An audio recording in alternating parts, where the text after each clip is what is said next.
Badlands. Explain those Badlands. That's a hell of a name.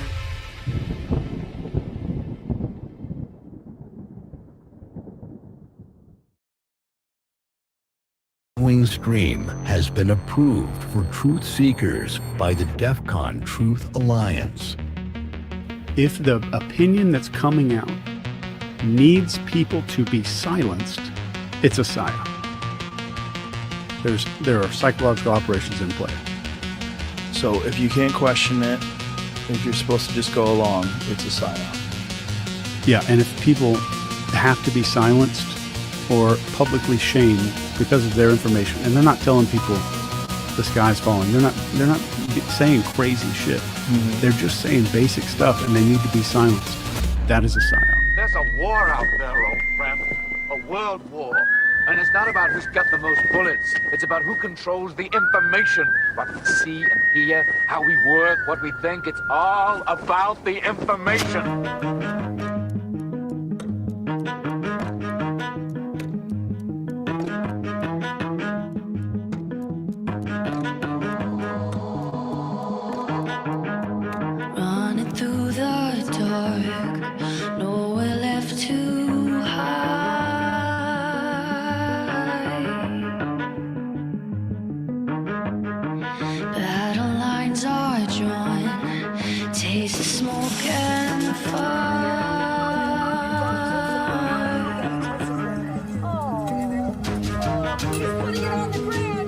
We're the ones that were on the ground. We're the ones that are actually reporting what's going on.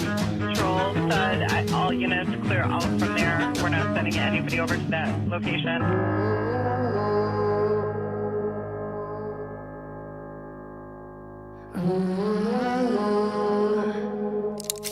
We have an Insurrection Act for a reason.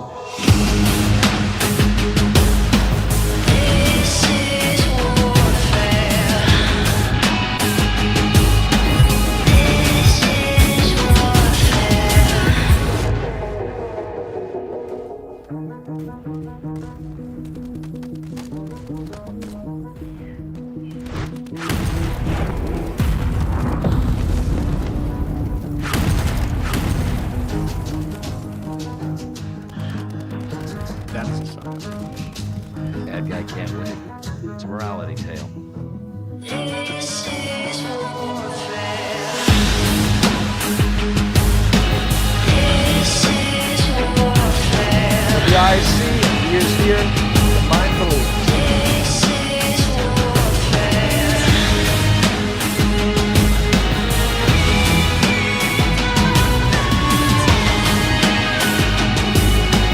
This is warfare.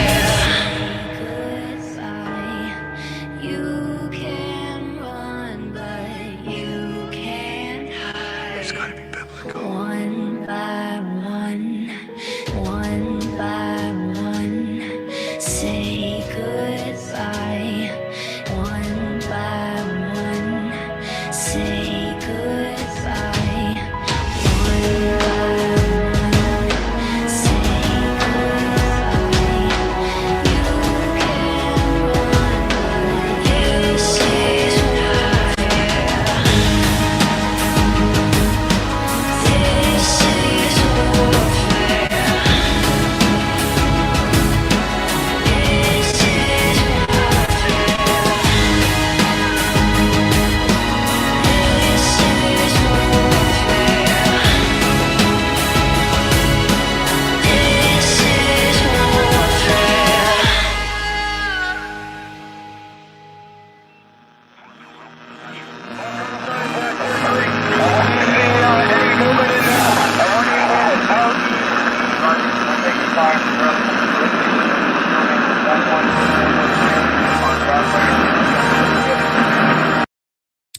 We'll get that off the screen right there. Very interesting day. What's up, brother? Let me get our banner going and we can get into this conversation. There we go. Oh boy, here we go. It's all beginning. You know, a lot to talk about tonight. That's for sure. One, Obviously, we're going to be talking about the State of the Union. We'll start with that. And then after that, we definitely want to get into some comms, some timestamps, some deltas, maybe some messages or comms you didn't hear during the speech. You know, we're definitely going to queue out tonight. I have a A feeling. little bit. I got like 6 of them already. And you know, the last few hours, you know, even with some of my friends, there's a lot of people that just don't want Q to be real. Nope. It's scary. It's scary because it validates the dark and evil nature of humanity, of things that have been going on in the darkness that are now coming to light, that people much rather think that they live in this kosher kumbaya type of world, but it's just not true. That there is an evil on this planet that is beyond what you can imagine. And I truly do mean this. And whether it's Satan or Lucifer or however we want to portray it, it exists. And it is coming out. And you are beginning to see the Jimmy Savile types, Andrew Mountain Batten Windsor, the Jeffrey Epsteins, that these people that were in the high class elite societies, that were in massive positions of power, whether entertainment or politics or global leadership or finance or corporations, at the end of the night when they went home, they didn't hang their pants up and go to sleep like normal people. They did some sick, sadistic, and evil shit. And so for many people, that's trauma in itself. It's psychological warfare that's being played on them. And so the idea that Pizzagate and Q is actually real, that's paradigm changing for the entire world. I think, you know, for a lot of people, even with the good guys and the well-meaning, I think a lot of people just refuse to accept that the war's going on right now. And you know, me and you talk about this word. There's a general that mentions this word. We're in unrestricted warfare. That's it. And there are good Americans that don't want to subscribe to that idea because it has to be done by the Constitution. It has to be done completely legally. And the idea that some of the things that are happening are going to be things that we'll never know about. If we did know about, we wouldn't accept them to begin with. I think that shatters some people's reality because of what you just articulated. Like hands down, you know, real quick, a lot of rumble rants coming in right out of the gate. Thank you guys.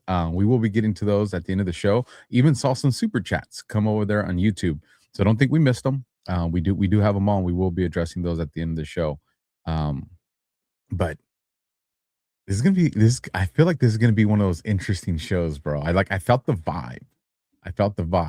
You know, one of the things before we get into the ads, did Trump look like a president that's worried?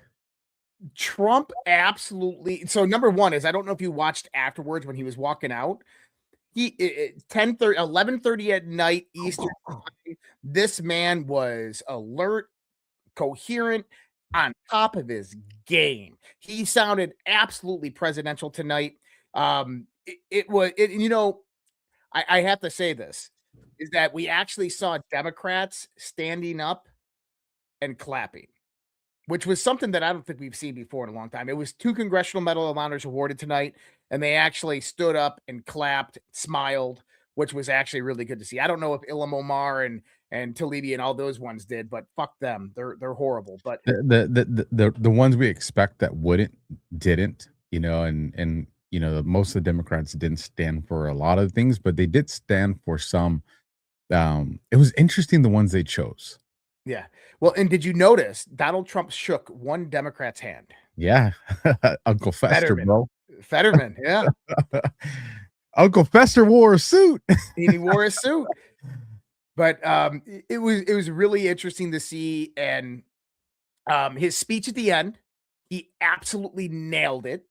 So I was wondering, like, because I played at the beginning of my show, I played the 2020 State of the Union address, the one with the Joe M video that everybody knows. And that one is just the best is yet to come. Oh my God. It's hard to match that. This one tonight rivaled it. This one tonight was absolutely on point. And he said some interesting things during that. And so maybe we can start there with what he said. He said, well, let's get to these ads. Let's get these amazing ads. I don't want to say out of the way because they're great. These are the people that support us, and then we'll get into that. So let me bring up the first one. Hold on. Give me 1 second. Okay.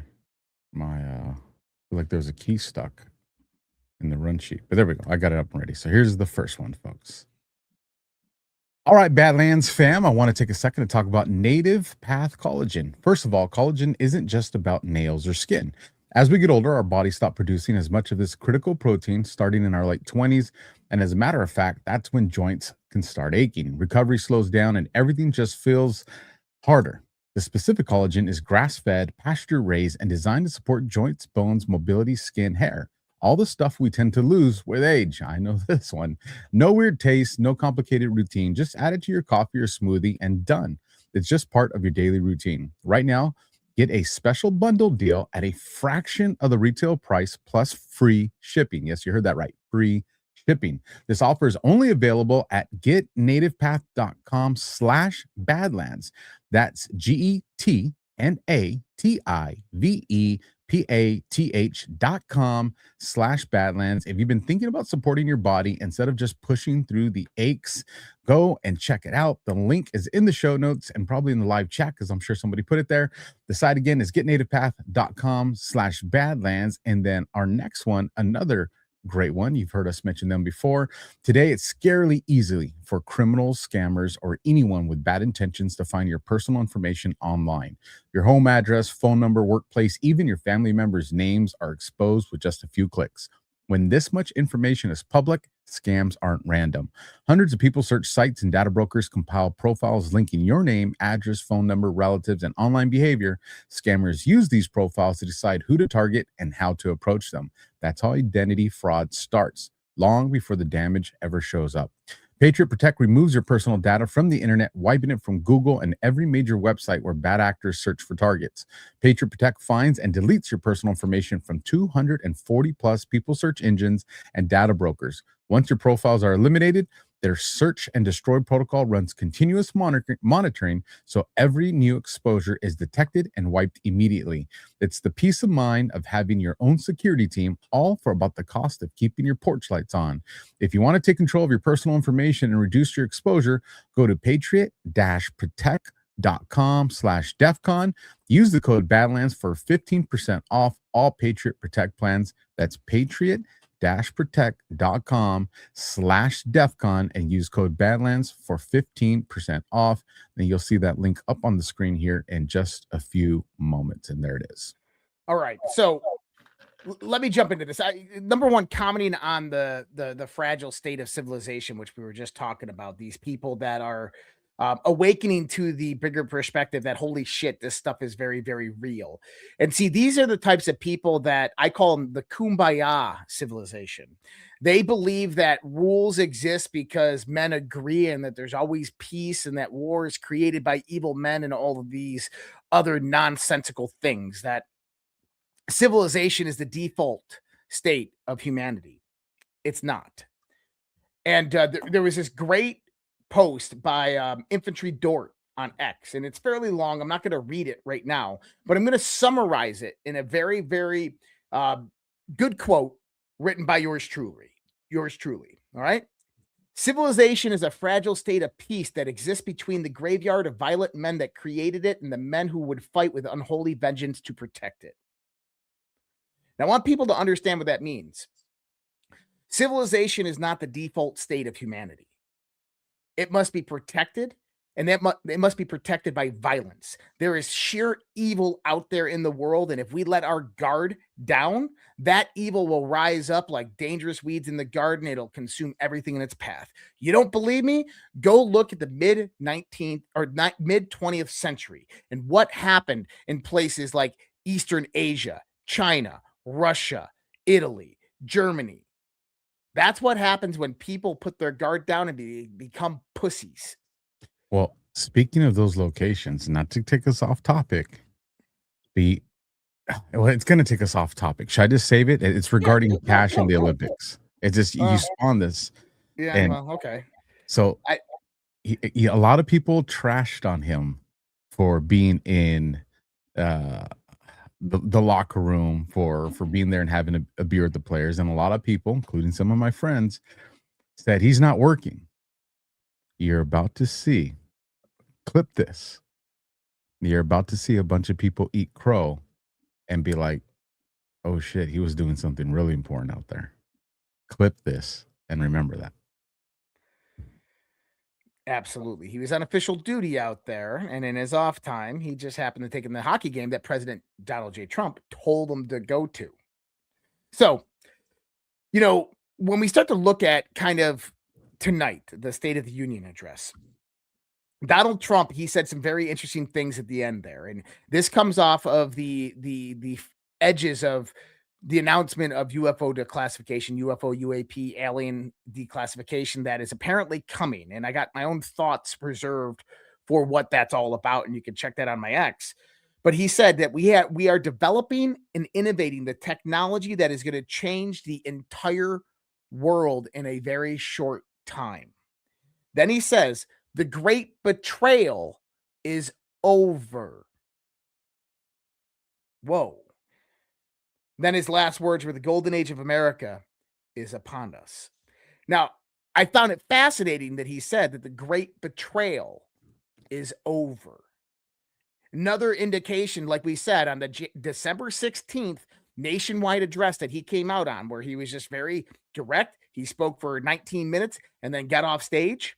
That was him telling everybody, okay, playtime is over. We got America back to where we needed it to be because it was beaten, it was shot, it was in the ditch, and it needs some healing. Now it is go time. Enjoy Christmas, and we're going to come back full force. That came back full force with Maduro raid, with Delta Force, which he said tonight.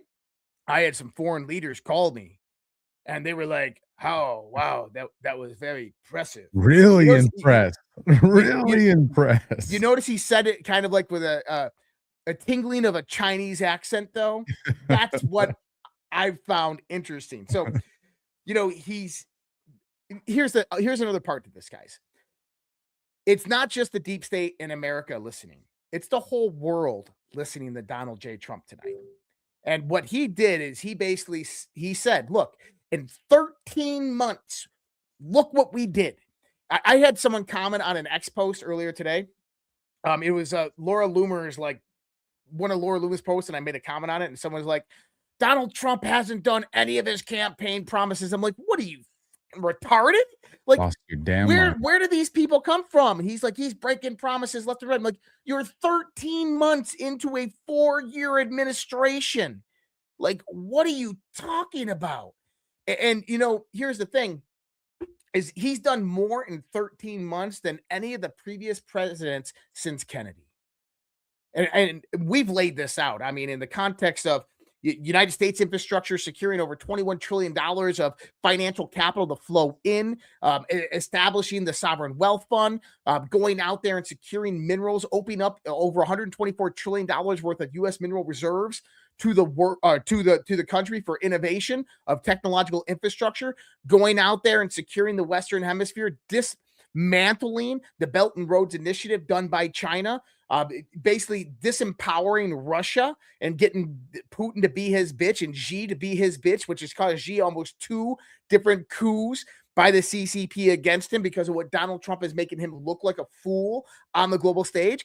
He's dismantled the international rules-based order. And if people don't understand what that is the new world order. That is quite literally the new world order. When you talk about rules-based international order, you're talking about Trilateral Commission, you're talking about the Council of Foreign Relations, you're talking about Chatham House, you're talking about the World Economic Forum, you're talking about NGOs and think tanks that exist above government, unelected bureaucracies that sit there all day long and realign policy, regulation, and laws, and then they implement their people in the governments around the world to ensure that those laws, regulations, and policies get implemented, and then you have big business that conforms to it prior to the regulatory and the policy change so that it's adapted prior to this happening. That was the establishment of the New World Order that was moving forth that we were about to see, and Donald Trump pulled the rug on them and completely dismantled it. And he did that economically. He did that socially. He did that by taking back the idea of information, by winning the information war, you, me, Alpha, everybody out here. By doing that, we ensured that the New World Order would not be successful. And yes, there are still threats out there today, and great evil is being exposed to the world. And I think that there's going to be a lot more exposure, a lot more D-class coming in the next few days, weeks, and months. I think that what you're about to see actually is indictments coming from Fort Pierce, Florida, from the grand jury impaneled out there, potentially John Brennan, James Clapper, Susan Rice. We know Susan Rice was one of the subpoenaed people that was brought into this, and this is why she's so outspoken right now. And you can potentially see this by March 9th. The week of March 9th is what okay.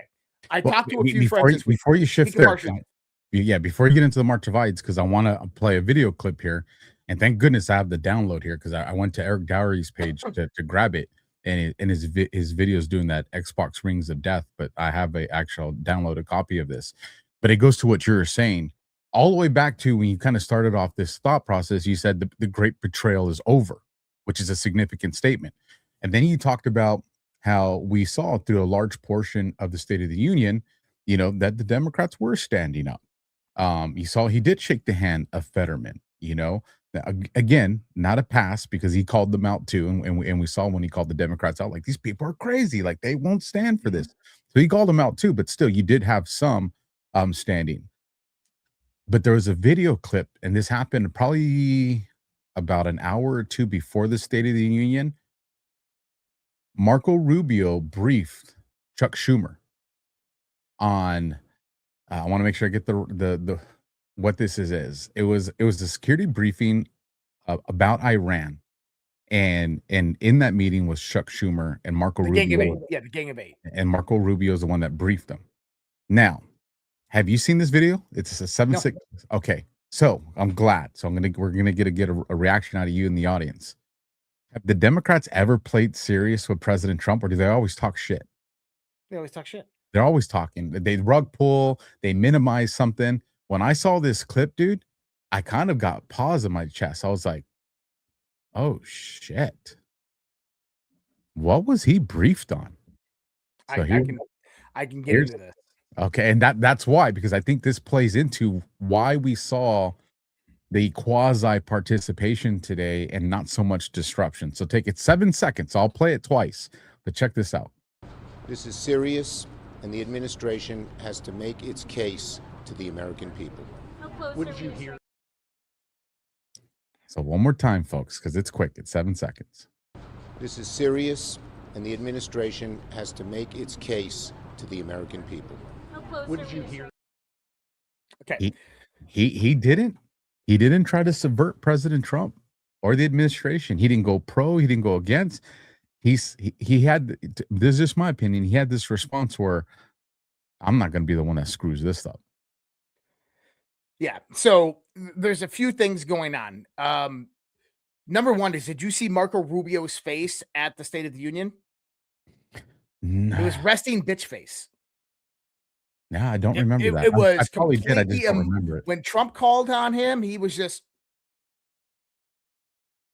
no emotion. As in, he was just told something that completely wrecked his whole paradigm of life. Okay? So he was told he's in charge of the cartels. No. So I got a great meme somebody made. I'm going to go into some Q posts here in a second, but I want to bring this about very carefully. So you mentioned that Rubio and the Gang of Eight were briefed today. They were briefed on two different things. Okay. So go back 2 weeks ago, and I'm going to put it out. I'm going to put it out there. I told this person I shared this with that I was going to wait till more information came out before I put this out. Okay. We all have contacts. We all have, me and Alpha, I think, have been very legitimate in the sense that our contacts are very real and accurate. So, Hegseth came out with some comments on the UFO UAP stuff the other day, and I said, "This is what I was told." About 2 weeks ago, from what I heard, there was a high-level classified briefing with select cabinet members, senior generals, and the president. The discussion reportedly covered several key points. We are not alone in the universe. There is an active presence on this planet that is significantly more technologically advanced than we are. If that presence chose to act aggressively, we currently have no viable defense. Our most advanced systems would be obsolete by comparison. Contact or relations were allegedly established as far back as 1950s, and yet there is no clear line of authority overseeing these current arrangements. Much of the research and development tied to this issue exists outside traditional government oversight, buried inside special access programs and unacknowledged special access programs, primarily under the Department of Energy, linked compartments, and certain defense contractors. These programs are shielded under the National Security Act, EO 13526, the Atomic Energy Act, and Title 18 authorities. And I said, here's the part that matters the most, and likely the one is the real drivers behind the disclosure at the moment. This isn't about what they are. It's about what we have built inside USAP programs over the last 60 years. I'm going to get into why this matters here in a second. There's reportedly a coordinated effort within the Trump administration to regain constitutional and executive authority over projects that are currently operating within opaque compartments, often embedded in contractor ecosystems beyond standard oversight. And Trump was briefed on this in 2018 by Dan Kane. I've already kind of mentioned that. And there's more to this, but I'm not going to get into the other parts of it. So 2 weeks ago, Rubio was one of those staff members. Well, to that part, and hold that thought. Don't lose it.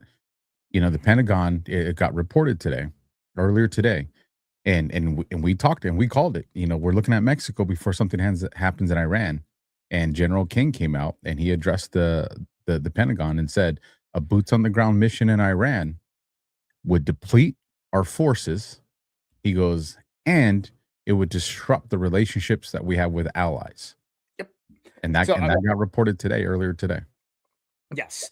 And so going back to the UAP thing and why this all ties into it. So 2 weeks ago, there really wasn't much discussion about this. Then you have Laura Trump that comes out and makes a comment about it. Like, my father has this UFO disclosure speech that he's getting ready to do. Then Barack Obama is on a podcast and says, yeah, they exist. And then Trump comes back to counter that and says that he got that from classified information. Now I'm going to have to declassify this, right? And I honestly think that this was coordinated. Laura Trump, Obama, I'm even throwing Obama in there. Obama and Trump, I think that this was coordinated. I think that it's probably something that they agree on, that this has to come out and this has to get released, because neither one of them probably had ownership or control over these programs. So then, from what I heard, is a few days later, various members of Congress, the ones that are dealing with UAP disclosure, had a summary briefing, very similar to what the cabinet members had, but it wasn't as in depth. Today, the Gang of Eight were briefed again with Rubio, the Gang of Eight. And the Gang of Eight were briefed on this topic and on the Iran topic. From what I gather is that Israel is going to move in. But what I kind of gotten from it is that, so there's a massive amount of Kurdish forces that have built up within the Iraqi border area. During the advent of the original protests, they had actually taken over a few of the IRGC bases in the southern areas of Iran. And from what I get is they are going to go full color revolution, allow the Kurdish forces to go in there and become the ground troops. And then Israel, I think, is going to go out and finish the job. And what the job is they're going to bomb the shit out of the mullahs. And they're going to take out the mullahs. And this is just what it's on the grapevine, people. So, but Trump does not want to use military, does not want to use boots on the ground. It's going to be an Israeli operation along with various different Kurdish rebel forces that they have operating with them.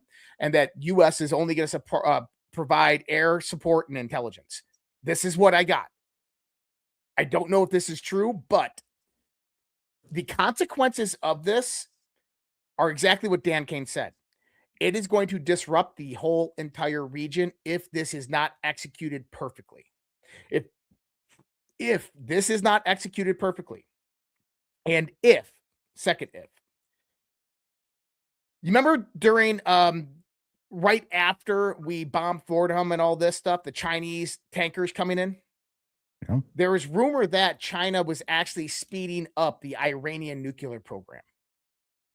And so there's thoughts that Iran has potentially a nuke. And at the very least, they have what would be considered a dirty nuke. And that could just be any type of explosive bomb that has ambient radiation in it that spreads out. So this could get bad really fast if these actions are taken. I'm hoping and praying that this goes about through the diplomatic route. But after hearing what Chuck Schumer said and knowing a little bit about this briefing today, my thoughts are that Trump is going to play a secondary, the U.S. will play a secondary role, air support, protecting Israel primarily, and Israel and various different Kurdish rebel forces are going to run these operations to take out the mullahs and the Ayatollah. And from what I gather, and I know this is weird because like you're talking about a foreign leader and stuff, but apparently one of the bodyguards of the Ayatollah is a Mossad agent who is going to, at the right moment, Brutus him. So I don't know if this is true or correct, but now I want you to also start to think about Hillary Clinton, SAP programs, Obama, SAP programs. What levels of technology were taken? China, how does China build out high-level advanced technology outside of China, outside of international oversight? You build it in autonomous areas like Iran. So just keep that in mind because there might be a large technological play because Iran has threatened this multiple different times before. We got weapons beyond what you can think of, beyond the scope and capacity of what you guys have. Don't attack us. And they're not talking about hypersonic missiles when they say these things, guys. And I think that this is all coalescing together because we are entering a new age of warfare. This is unrestricted warfare, which means that anything and everything goes. But when you start talking about the mullahs, Ayatollah Khamenei, and what's going on with them right now, for them, this is survival and this is extinction of the heirs of Muhammad. This is religious for them. And so this is a holy war if this is waged. And you could have massive reactions within the Middle Eastern region from allies. And I think that this is one of the reasons why Trump has boosted the trade negotiations and defense alliances with the Middle Eastern countries the way he did, is because now you can't say shit because we just fucking packed you full of missiles and guns and planes, right? Well, this is why I think Trump's demeanor tonight was so important, because like what you said, you look at Rubio and you look at his face, and he's got, you know, the resting face, right? And you look at Chuck Schumer, the way he responds in that video clip, like he actually responded like a professional politician, like the way you should, like that. That's what you would expect from the opposing side of the aisle. Whether I agree with the president or not, this is serious, and he's got to make that argument to the American people. Like that's diplomatic, right there.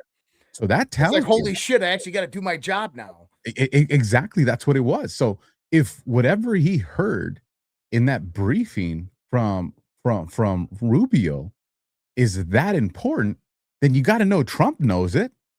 But then when you get into the State of the Union, you look at Trump's demeanor. Trump's just like, hey, shaking hands, professional, like he was in his zone. And so here's kind of my question for you, Josh. Was he in his zone like that because he doesn't have a choice and he's got to put that face on because of all the other people that are watching that you talked about? Or is he in that zone because he's that damn confident that we got the next move secured regarding whatever was told in that meeting? I would say from kind of just understanding Trump over the past year, he's shown emotion over the last year. He's shown when he's pissed off or he's disturbed. Tonight, he did not show any of that. So number one is I don't think that the United States military going into Iran, let's just say, hypothecate here. Let's say that Congress comes out with a declaration of war on Iran and something happens and U.S. ground troops move in and all this shit. We would annihilate them. It would be an Iraq 2.0. I just want people to understand that this is not like you know, they're a big country. Yeah, they're modernized. Trust me, the advancement of technology, the sheer firepower that the United States of America has at its hands, this would be absolute annihilation. The only two vectors that change that: hypersonic missiles, intercontinental ballistic missiles, and nuclear weapons, or some other advanced technology that is beyond our scope right now. And so my thoughts are that one of those four things is what was discussed, and that basically the Ayatollah and the mullahs are sitting in a bomb shelter with their hand on the button just waiting, something of that nature. Now, there is a massive military presence in the Middle East right now, the largest naval buildup since I think World War II. This is unprecedented. Now, we also had that same type of military buildup, though, in the Caribbean with a small military operation that occurred. So maybe it's misdirection. Maybe, you know, they're still seeking the diplomatic route. But also, you gotta take this into context, right? If you go back the last week when Wyckoff and them and Kushner were there, I think is in Oman, and they were doing the negotiations with the Iranian president. The Iranian president came out and said, we made a lot of headway.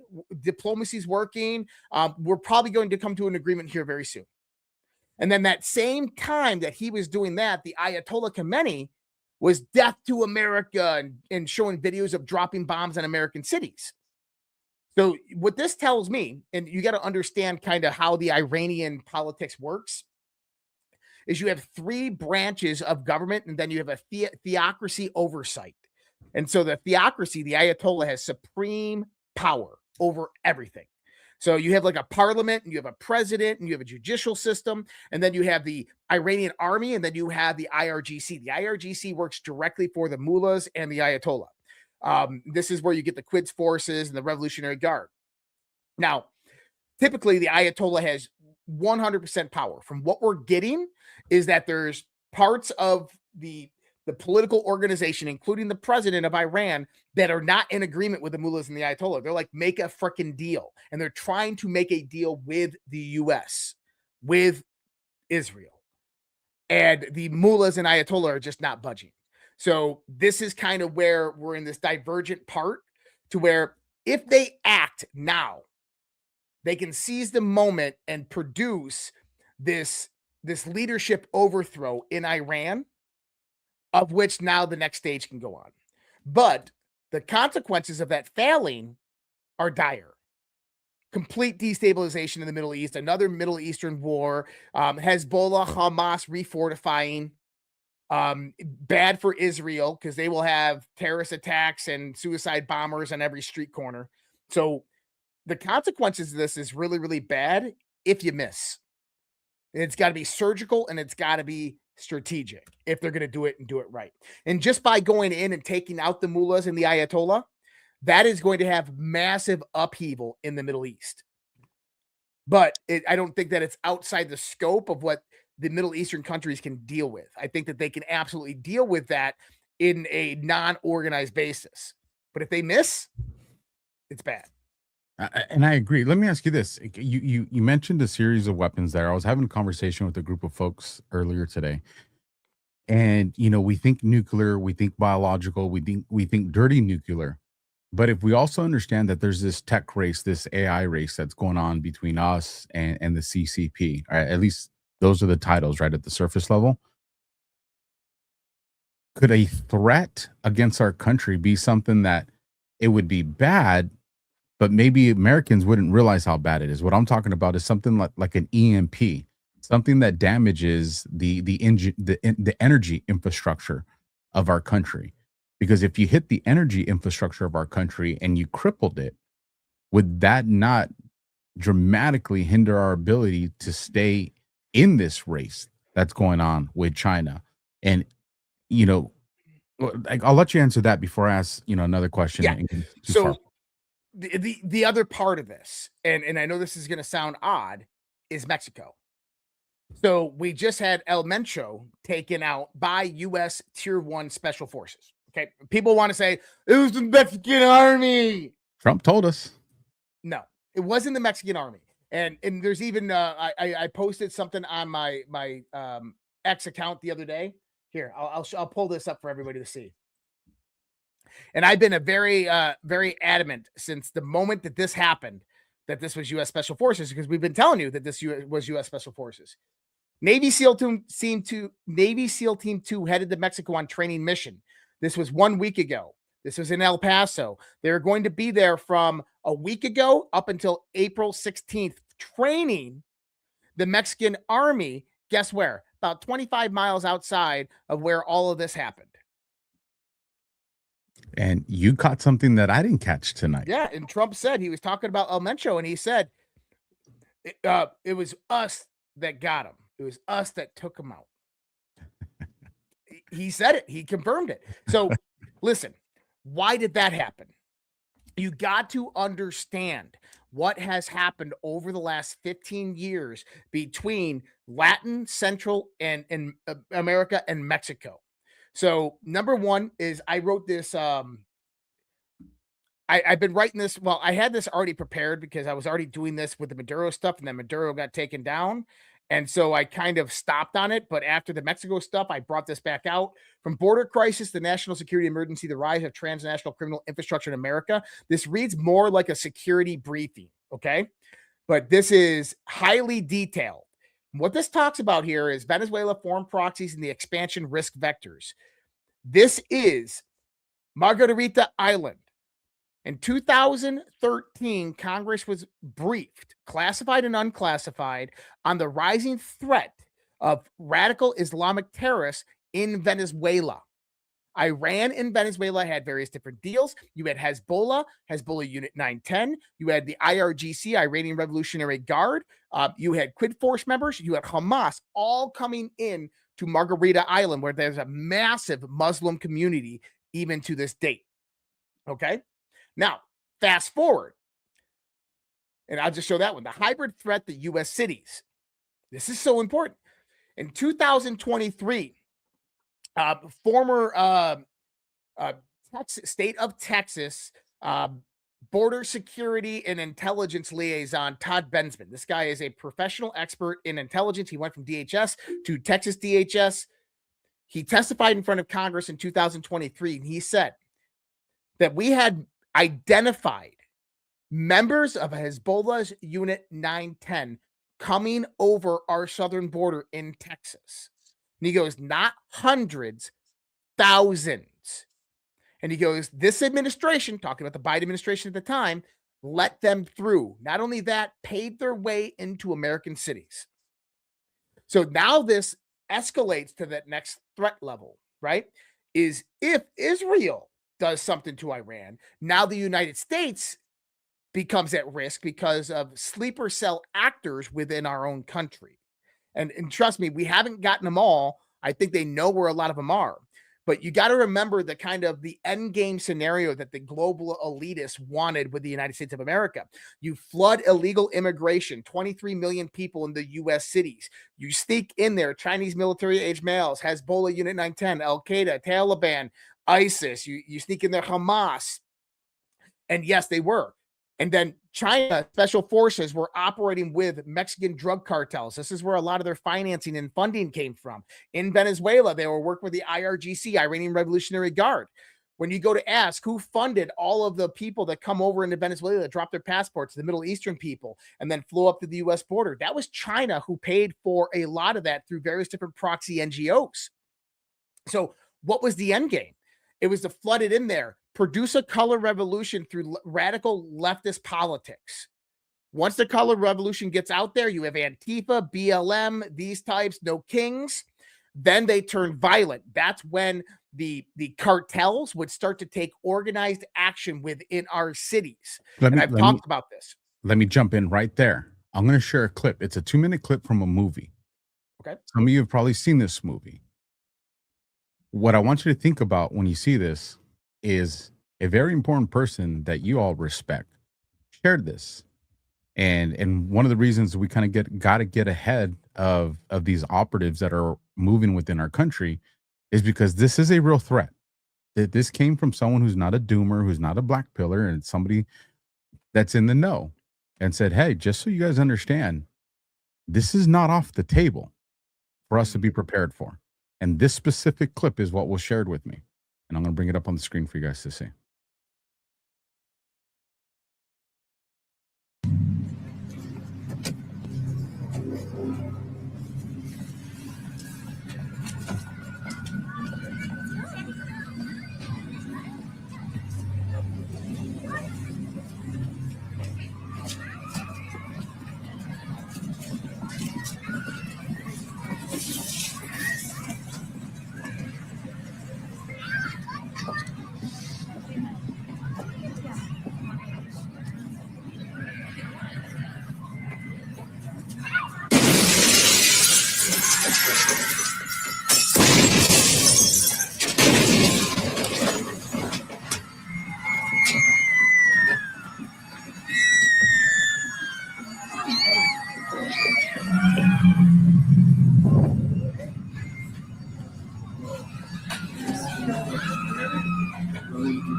Bitch, run.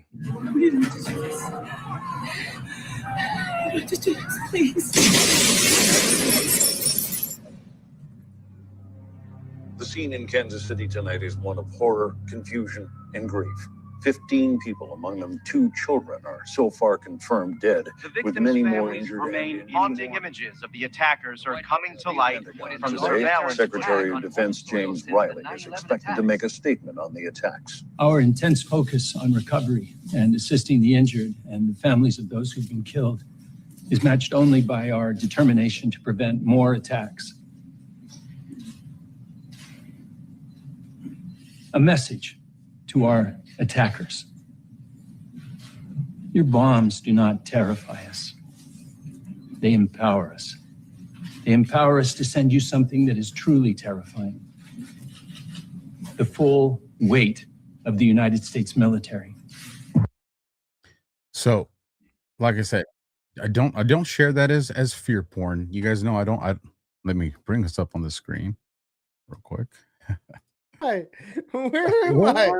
So, well, you took the words out of my mouth with a visual representation of what I was getting to next. But go ahead. Yeah, I just wanted to make sure this is not, about fear porn or anything like that. You guys know I don't operate that way. Josh doesn't operate that way. But this was to put a visual representation. And again, this didn't come from a podcaster or a content creator, an influencer. This came from a person that all you know and respect, that's in the know when it comes to information. And when this person communicates to me and others that, hey, this threat's not off the table, and we need to be, we need to get ahead of this kind of, operations that are out there, then that means we got to be careful, folks. Like, this is what's real. And when you were describing that, I saw this as an opportunity for that. And when you're done with this, I'll give some more insight to that video, but please continue. Yeah. So now next, take that to the next level. Think about thousands of Hezbollah Unit 910 in our country. That's not including ISIS and Taliban and Hamas and other organizations that came over, or cartels. Imagine them trained in guerrilla warfare, insurgent warfare. Imagine them organized to where, let's just take one city, for example, Kansas City. You just mentioned it, Kansas City, right? Instead of them going in the grocery stores and blowing themselves up, what you see is 500 men in one city. They break up in the groups of 20. Okay? So that's what? 25 groups. 25 groups of 20. Armed to the teeth. What they do is they send one group of 20 out to the far end of the city. And they begin an active shooter situation with multiple shooters. What do you get? Alpha, you get an all-call situation with the law enforcement. All law enforcement move to that one side of the city. At the same time, those other 24 groups are distributing across the city. They're taking over telecommunications. They're taking over power distribution. They're taking over water. They're taking over command and control. And they're taking over all the police armories and National Guard armories in one fell swoop. And that happens simultaneously across massive amounts of United States cities.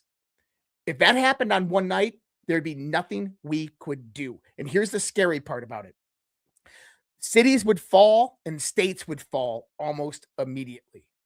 Within that same time frame, now you have the activation of the real army, the cartels raising hell, going town to town, going to city to city, killing and murdering people. You have other terrorist members now acting on patrol, going out there. Anybody outside of their house, detain them, shoot them, kill them, do anything that you can to them. It's absolute chaos at this point. By the time the United States military. What adds to that chaos is who do you turn to for help at that point? Because the military is going to take a minute to get there. You look at law enforcement. You look at law enforcement, but guess what? You remember over the last 6 years, how many uniforms have been stolen from law enforcement agencies across the country? And all of a sudden you see cops show up and you see cops start smoking other Americans. You're like, what the heck's going on? More chaos. 60,000 pounds of ammonium nitrate that just magically disappeared off of a train. Over 400 or 4,000 uniforms have been stolen over the last 400 years of 4 years of police officers. Now, people wondered about the Chinese military age males. Well, guess what? Once you take down a state, California, Nevada, New Mexico, now China stands up in there. Their military rises up and it's over. By the time the military is going to take 12 to 24 hours just to respond. Like, this is the threat. So if shit did happen in Iran and then the U.S. does get involved, these are potential consequences that we could actually see happen. And you know what amplifies that threat level? This is what amplifies that, and it's going to piss some people off, but that's okay. Having the mindset that we're just watching a movie, and that's it. So I want to address this person, CJ Geiger out there, and he said, "Fear porn, out of here." I hope you're still in here. This isn't fear porn. This is fucking reality, dude. I'm telling you, you got two veterans right here. This is reality. This isn't like, oh my God, that's so nonsensical. These are the types of people that think that we have a kumbaya type of fucking world. Okay, there's evil in this world. It exists. And there's terrorists inside of our country. Whether you want to accept that or not, it is true. They are here. They exist. And guess what? They are waiting for the right moment. They've been here for a very long time. And having the mentality that you are just watching a movie and that everything is under control is how that shit that you saw in a movie translates into real life. When you understand that, yeah, there are theatrics involved because there is propaganda at play. When you understand that, yeah, there are aspects of what's happening that the Patriots have that under control, but that there is a real war for our country and humanity, that's how you have the power of observation. And that's how, and one of the things that get that entire scenario, what you saw in that movie clip, what kills people is that they're not aware of their surroundings. Mm-hmm. And when something bad happens, they've never had to think about what you do in that situation. You know, for the guy that says, this is fear porn, let me get out of here. You know, Josh went through and said, you know, teams of 20, all this. I'll tell you guys something right now. This comes from someone who worked in law enforcement for a decade and a half on tactical teams. I've worked with NCIS, I've worked with the DEA, I've worked with the ATF. You name the tactical teams, I've worked with them, and I've ran operational plans where I was the lead agent in these plans, in these operations. I've been in the big hangars where there's 400 to 600 cops, and I'm the one that's telling them what's going to go down. I'm the one that's in the command and control center, or even though I didn't want to be.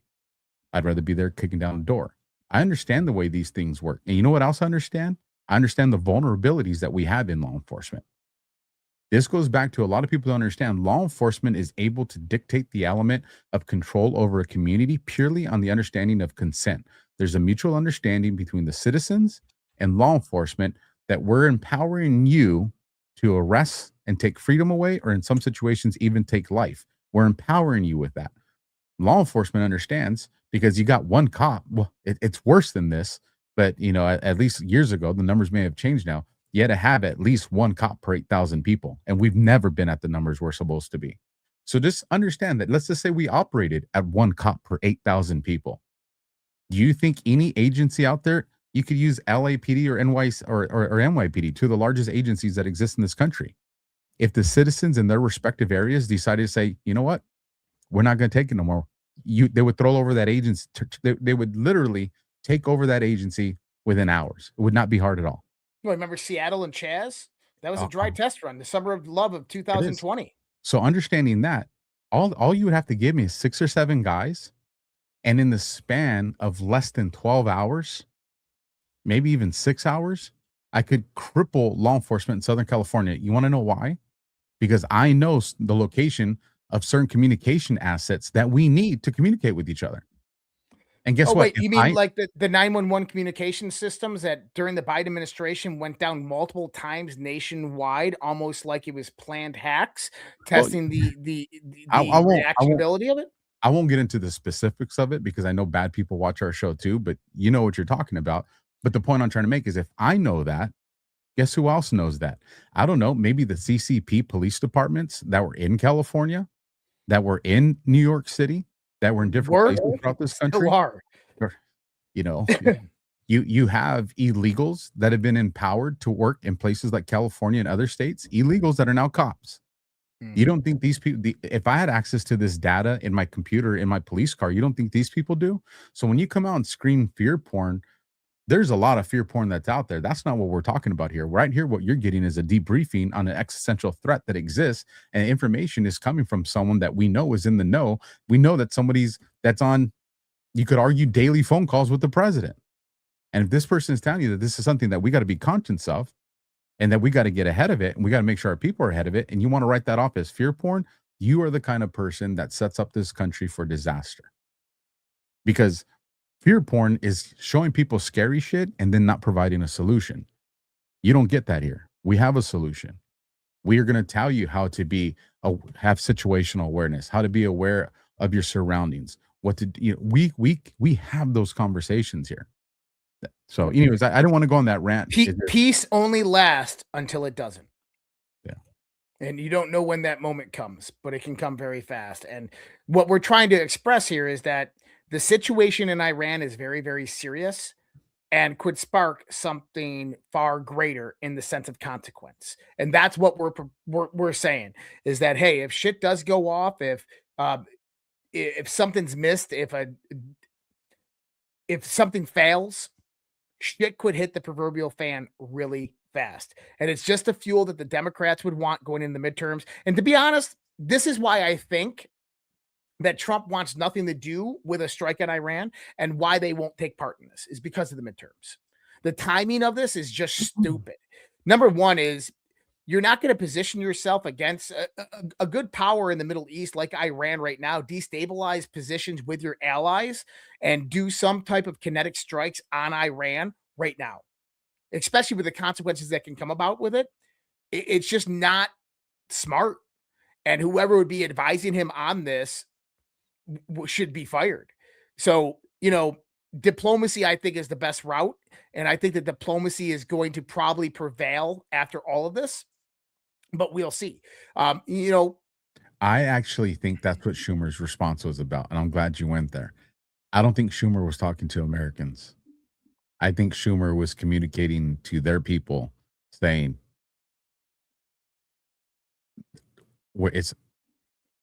don't do it. We've seen this communications coming through the White House, through CTW or CWO over there. Like a lot of the official government accounts over the last week and a half have been pretty much communicating, don't do it. Trump's come out and said, don't do it. Schumer coming out, to me, is I think we were probably getting close to the brink of them trying to spark something out in the Middle East. And they had Schumer communicate to the globalists, the deep state, whoever you want to call them. I think Schumer is the one telling them, don't do it. This is a very dangerous situation. Don't do it. Like, this is not it. Don't do it. Well, let's look at some indications that the Trump administration is about to ramp up towards something. And people can be like, oh my God, not the Q boards, but yes, the Q boards. So I'm going to bring this one up. This is it is called DEFCON ZERQ. I know. We actually went over this one on the Q After Hours, but I know there's a different audience here. And so everybody might have saw this tap in the White House on February 20th. When you tap in, Trump goes black and it's red. And I said, hey, this is a rig for red comm. Now, this is where this rig for red comm gets really, really interesting. So tap in by the post by the White House. When you tap in, it got black Trump mixing with a black brown and then red. This is rigging for red. In the Navy and the various different military aircraft, you rig for red, nighttime, low wavelength, can't see by the enemy. In the Navy, if you're going operational, you rig for red internal to the ship. You turn off your mast light, turn off all exterior lights, and you run dark. Typically on missions is when you do this. Submarine, when you're getting ready to submerge, go on a mission run, right? Rig for red.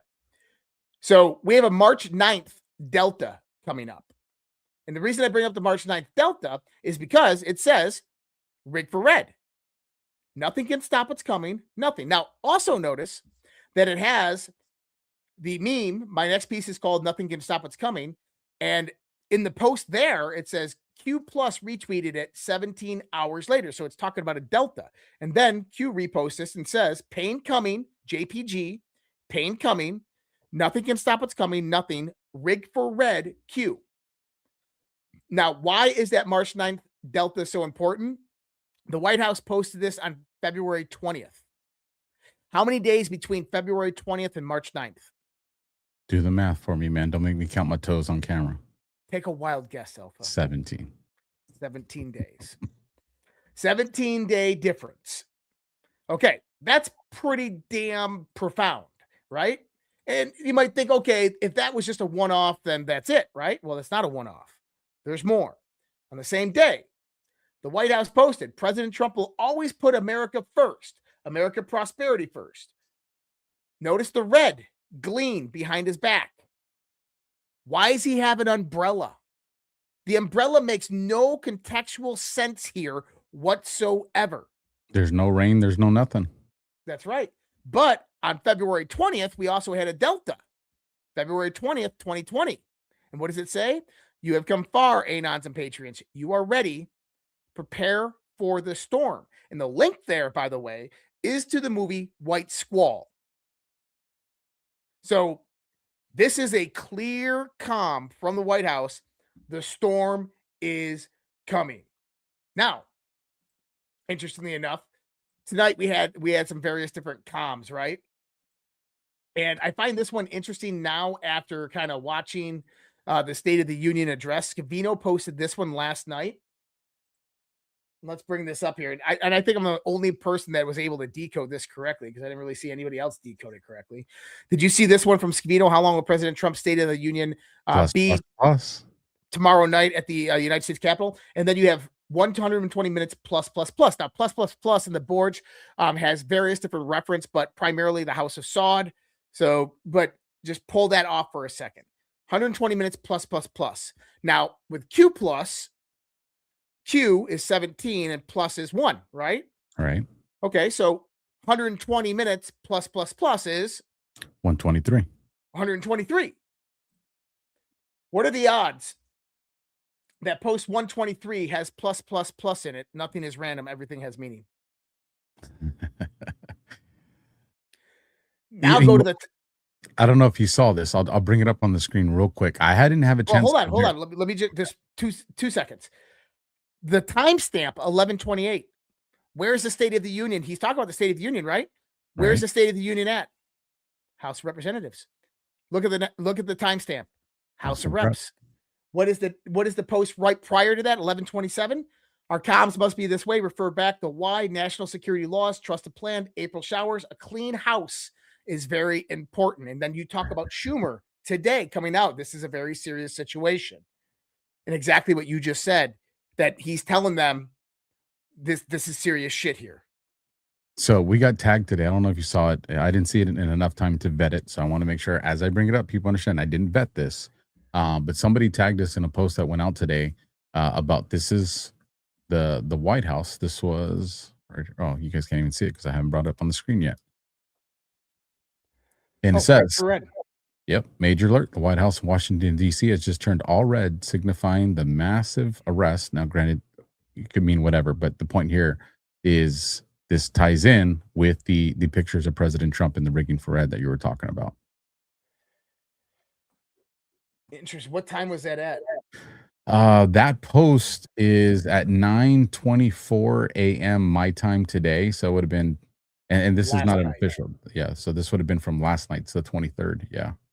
Because I'm looking at tonight, and tonight it's lit up white. I'm watching the live cam right now. but it makes sense. It's lit up white tonight. Yeah. But yeah, that's interesting. Yeah, that's really interesting. So my thoughts are shit is about to happen. And typically what happens when stuff's about to drop with them? And we're talking about the deep state. We're talking about the globalists. And by the way, if you want to think that there's nothing happening with the Epstein files, oh my God. I mean, you have the former prime minister of Norway that just tried to commit suicide in jail. Guys, he didn't try to commit suicide, I assure you. but people don't want him talking for a plea deal, so they're trying to take him out.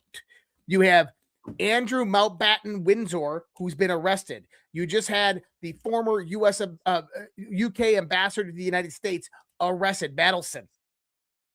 There's arrests happening, but they're happening overseas. Now, this is also interesting because do you remember a few weeks ago, it was when Trump was with Steimer and he went and handed Steimer some things and he had a meeting with Steimer.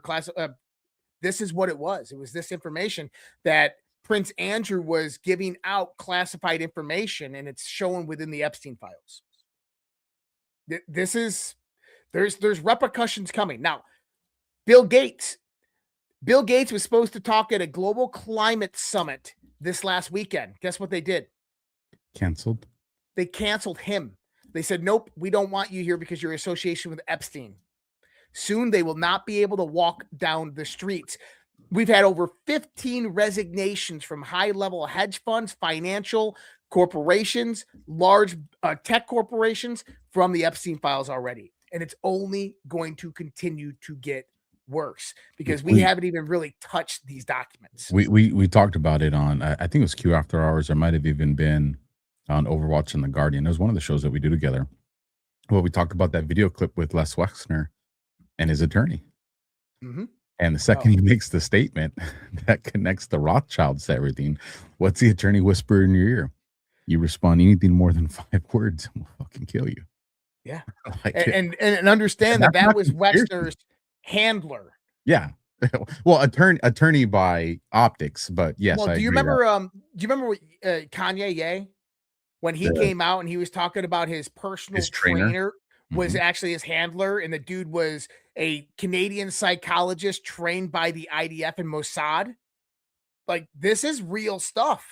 It is. And to make it, I was talking about Josh a little bit before, between the little bit of time that we had between the State of the Union, our shows, and then, tonight's show here on DEFCON, a lot of people were, and I'm talking about the image that's down in the studio, so you know what's coming, Josh. A lot of people have been talking about recently, the emergency broadcasts. And if you guys didn't see it today, let me bring it up on the screen so you guys can see it now. This came from the Department of War, CTO. There's their great check right there. This is the official government account. And it says, the enemy will not win. They shouldn't even think about trying. And they've been pushing this message out for about a week and a half now. Don't do it. Don't think about trying. Trump has said, if you do it, you're toast. This has been a recurring message, but it's a 25-second video. It has a timestamp. Again, remember, my time specific, 10 a.m. So this would have been 1300 or 1 o'clock East Coast time. So you got a 25-second clip and either 1300 or 100 if you want to look at the boards. But here, let's preface this too. There was an attempted assassination attempt on President Trump this last weekend. And so with that, this clip starts out with, because the second you hit play, you'll see what happens. Ultimately, actually, hold on. Let me share it so you guys can hear the audio, because I had it on the browser one. Here you go. Now you guys will be able to hear it. Here we go. 25 seconds. Ultimately, you want your Department of War to create a sense of deterrent that you can't win, so don't try.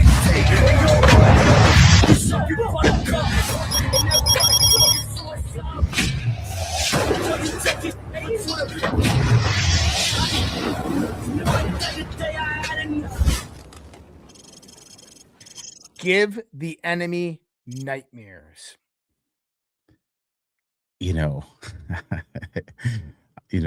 Maybe I'm reaching here, but that intro is very similar to the graphics. DEFCON. Just saying. Just Well, saying. I don't know if you saw this.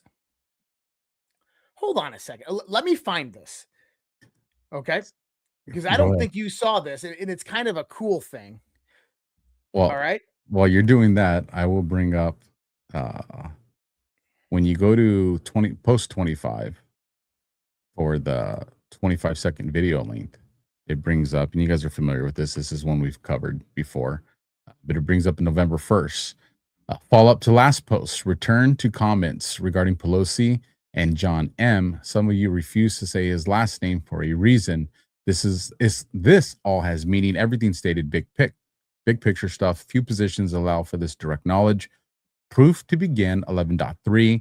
We all sincerely appreciate the work you do. Keep up the good fight. The flow of information is vital. God bless. You got to bring it up, Josh. I do. Now, let me ask you this. Were you on a space last night talking about something? I was. Certain topic? What were you talking about? What wasn't Grifters, right? Yeah, I was definitely talking about grifters. Did you see Dan Scavino's post last night? I didn't see it last night, but it was brought to my attention today by a friend that says, bro, they're listening to you guys. I found that highly interesting. And by the way, there is one more comm that we actually had right before the State of the Union address. Let me bring this up real quick, because I love these types of comms because there's just a signifier and you might not see it right off the bat. So Carolyn Levitt says game day, 9 p.m. And you got to remember, when they take pictures of Trump like this, he's like, no, hold on. This is the angle I want you at. If you didn't know this about Trump, these pictures are staged. He'll go to the cameraman and say, wait, hold on. I want you to start at Martin Buren right before Lincoln, and I want you to get me walking down. Like, he will coordinate this shot. Why did he do that? How many images are right there? I'm going to guess 17. So 17 and one president walking, 17 plus Q plus. So shout out to Kimmy D24 says, look at what Dan Scavino just posted on X. So less than a minute ago, this is what Scavino just posted right here. 9:28 to the speed, 10:11, 12:28 Eastern time. President Trump at the State of the Union. We can never forget that many in this room not only allowed the border invasion to happen before I got involved, but indeed they would do it all over again if ever given the chance. Looks like you got them activated eyes. Laser eyes. And let's see, that would be 10, 11, 12:28. 12:28 or 00:28 if you want to go military. You looking those up? If not, I can look them up real quick. No, I don't. Maybe not enough significant. I mean, it was at 28 after. So, but Scavino, if you guys are listening, if anybody in the White House is listening, throw us a comm, give us a shout out. It'd be cool. Now going into this, I mean, what we have right now, and let's put those posts together. Let's bring all that. You get the EBS, Emergency Broadcast System. You get the storm is coming, white squall. You get rig for red, mission operated, right? Like this is go time. And we're entering into what on the boards? March Madness. And what did John Solomon just say last week? That you just had the grand jury reach out to the Senate for new testimony, or the old testimony from John Brennan from 2016, 17, and 18, which is interesting because that's beyond the statute of limitations, but it's not beyond the statute of limitations for a grand conspiracy case or a RICO case, which John Solomon has said that is what they're going after. And this old testimony will unequivocally show that John Brennan lied to Senate and that there was more to the story. And this is why Susan Rice just came out and said that we're gonna take all these people out. We're gonna weaponize the DOJ and go after them, because she was also subpoenaed by the same grand jury. My thoughts are that over the course of the next few weeks, you are going to see this grand jury start issuing indictments. Very probable. And I think that this is when everything I think is going to coalesce around the same time. Did you see the video clip? God, the days are blending, man. They always do. It's less than 3 days ago. Might even have been, no, it wasn't yesterday. I want to say 2 or 3 days ago. And Trump says, I don't know how long I'm going to be with you guys. Yeah. Like it was, They're gunning for me. you know, it's a very concerning statement. Yep. For a president to make, given the history of what's already been attempted on him, and again, what just happened in Mar-a-Lago. Yeah. Now, do you have that one video with the CTO of the DOW on him? I got it right here. The EBS one? Yeah, I got it right here. I can pull it up real quick. Okay. Oh, you got it right there. Pull it up. Yeah. Pull it up. You need the audio or just the video? Yeah, I want the audio. I All right. want people to hear what he says, and then I'm going to throw a little part in there for you. All right, here you go. Want me to play it through or pause it? Yeah. By the way, this is the director of technology of what is it? Chief of Technology and Research at the Office of the Department of War. So play what he says. Listen to what he says. Ultimately, you want your Department of War to create a sense of deterrent that you can't win, so don't try.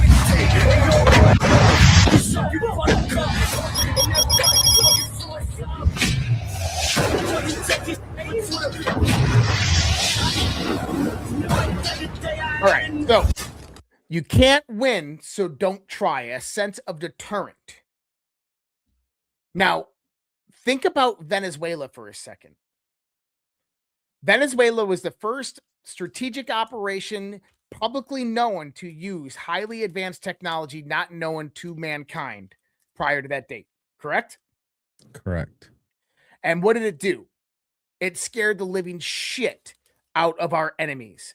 Number one is Chinese and Russian missile defense systems were inoperable. They didn't work. Highly advanced technology. This isn't Soviet era 1972 missile launchers. This is top of the line technology from China and Russia that didn't work. Then you had Delta Force with the rumors going around of sonic weapons that just disabilitated everybody, made them go into convulsions, bleeding from the nose and mouth, vomiting, shitting themselves, and then shot dead by Delta. That gives your enemies nightmares. But now I want you to also go back to what I was saying, what Congress or what members of the cabinet were briefed on 2 weeks ago. Remember when I said that this UFO disclosure D-class is about the technology? Now, why would they want to bring all this technology? Yep, we've had this technology. Yeah, we reverse engineered it. Yeah, we have anti-gravity. Yeah, we have weapons that you can't even imagine. Because what happens? It changes the playing field. It completely changes the playing field. Now, no enemy is going to fuck with you because you have weapons that are 500 years more advanced than anything they can develop, and they don't understand the physics. I want people to start to put all that together, that this is what is kind of going on. I think they're making a rush to maybe get this stuff out there as fast as possible. Oh, by the way, we got, a gravity craft that use asymmetric gravitational propulsion, and that can go, Mach 87, and it can go from here to the moon in 4 minutes. And we have directed energy weapons that can reach you anywhere on the planet. Like, we can do single beam forms that can take out one individual person, or we can take out an entire city if we wanted to. Like, that's what he's talking about. Here's what caught my attention. Let me get these in order. So, and both of these are from today. I'll just do it in the order. I was going to go in a different one because of the way they concern me, but this one came first. Let me bring this up on the screen. Same thing. Department of War CTO says, defend our homeland, command and control. And then you see the drones or the birds in the sky, and you have the flag. 7:29 my time, so this would be 10:29 a.m. Eastern for those that want to look up the timestamps. But defend our homeland. This is not our government telling us about war abroad, bro. Nope. They're not saying we're gonna, let's go attack. They're saying defend the homeland. That's our soil. But then with command and control. And we had, what was it? It was El Paso last week, and then it gets reported, they shut down the airspace under 30,000 feet for a few hours. They thought it was going to be 10 days, and it ended up being a few hours because they were addressing cartel drones that came into, U.S. airspace. And again, you see this. Listen, folks, that's an attack on the United States right there by the cartels. Mhm. And then about let's see, that's 7:29 in the morning. And so then 3 minutes later, Senate Republicans put out this post, Operation Midnight Hammer. And there you got one of our stealth bombers with, is that an NBG look, or is this some type of other glow with the green? And again, this was evening time today, not this morning. So forgive me on the 3 minute difference, not 3 minutes difference, but that would be what, 12 hours and 3 minutes. This post would have been 10:32 or 22:32 hours. This is wartime signaling, man. I agree with you. Mexico is what we've been calling, and we nailed that one. Trump put out the American Strategic Plan, and that was the Western Hemisphere. Mhm. And I do believe that this sovereign alliance, we are tasked with covering the Western Hemisphere and addressing things maybe in the Middle East by proxy, or letting Russia, kind of, do the command and control of what's going on over there. And I think we see this internal battle between the CCP, Chi, and the deep state that exists there. I think all that's unfolding right now. And then if we're looking at a threat that is, beyond the powers of any government that's on this country, then I have to wonder, is there a faction of people, and I would say the New World Order, the globalists, that have made a deal with this threat? Mhm. And if that's the case, when Trump is saying don't do it, and there is some other power or entity, are we looking at a rush to disclosure so people can understand that, hey, these people are going to be on our side because this is the final countdown type shit? You get where I'm going with this conversation, man? I do. I'm trying to navigate it so I don't sound like a crazy person, because I sound crazy to myself when I talk about it. No, I mean it's there's a angle we could go right now that this evil on this planet, these people, the deep state, the globalist, the old guard, that they don't work alone. I did a show on Badlands called Earth Chronicles many years ago with David Whitehead, and we had David Icke on, and he called it the hidden web. And he goes, we don't know what's at the center of the web. He goes, for many years, I thought it was like these reptilians, interdimensional reptilians, all of these things. He goes, but we don't know what's at the center of this web. Now, I want to play you something. So this is kind of interesting. Now, have you noticed all of the real talk? quick, I'm going to Yeah. disappear for 2 minutes. So cover this. Oh, you got to hear this. No, you got to Okay, hear wait this. till I get back. It's very important. Buy me Okay, 2 minutes. I can buy you 2 minutes. So I'm going to prep everybody out here for what's about to come. I'm going to go a little fringy, and this might not be up everybody's pathway here, but there's an evil on this planet, whether we call it Satan, Lucifer, the occult, or interdimensional or extraterrestrial. There is something here that guides the hand of the global elite, something that they worship and they believe in, that they've developed ideologies about, that they believe that gives them power, whether it truly does or not. And then on the other hand, when you start to look at Trump and the people, the white hats, and what they're aligned with, you can see that there's this other power faction that has absolutely began to dismantle their systems. Now, don't think about it as a coincidence that people like Representative Anna Paula Luna are talking about UAPs in a very religious context, demons or interdimensionals. Interdimensionals, I think, is the appropriate term.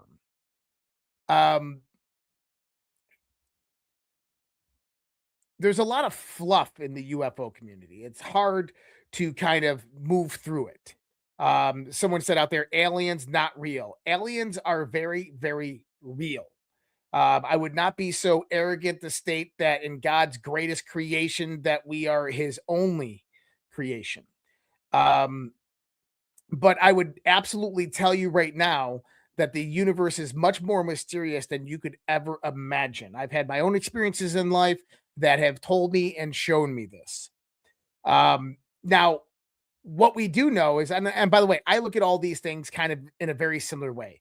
Angels and demons, interdimensionals, extraterrestrial, ultra-terrestrials, these types of things. Now, I group them all in the same realm, and I call them just expressions of consciousness. They're intelligent and they're conscious. Some of them embodied, some of them disembodied, right? But what I do understand is that there is an evil on this planet, and that evil on this planet is working with these people and has turned them into this evil.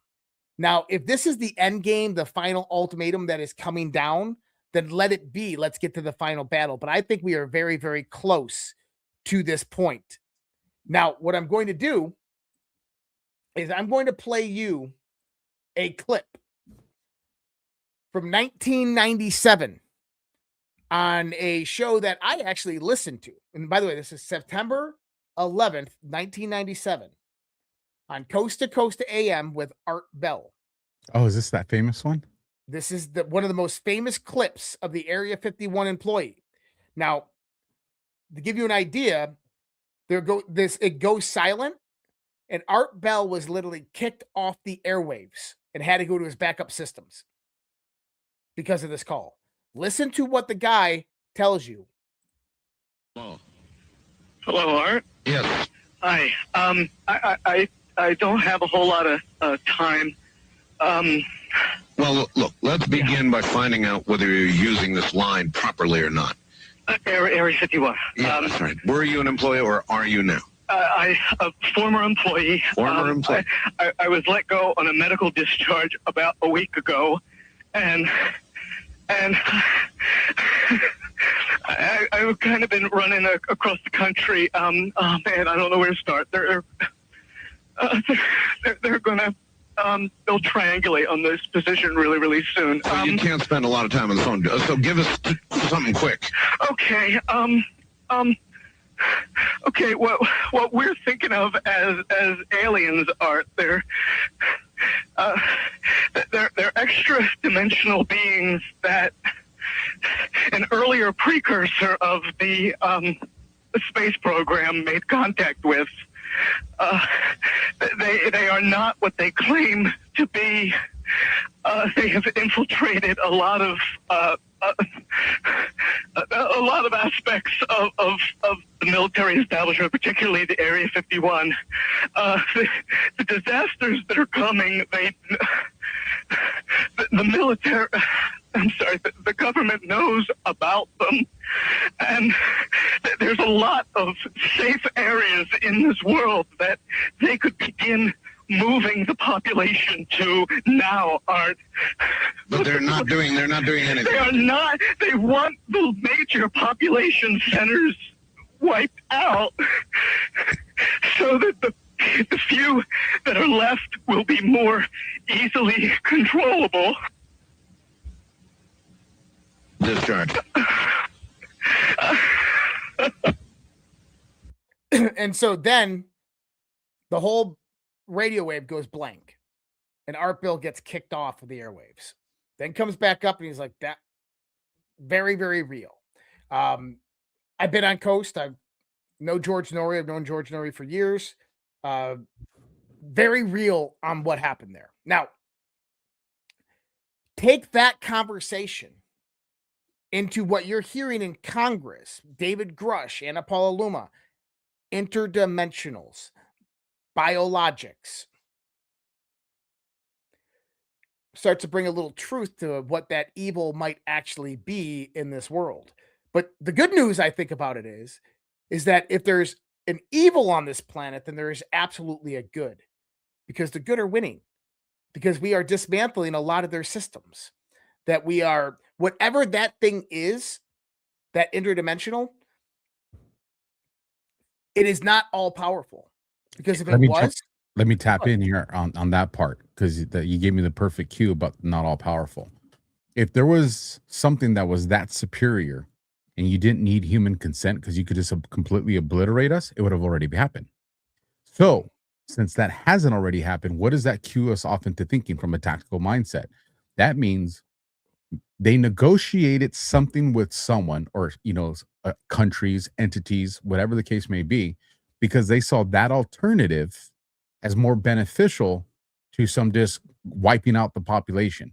Now, whether they don't want to wipe out the population because they need the population for slavery or plug in whatever scary thing you've ever seen in a movie, there's something that they don't want that to be one of the end results.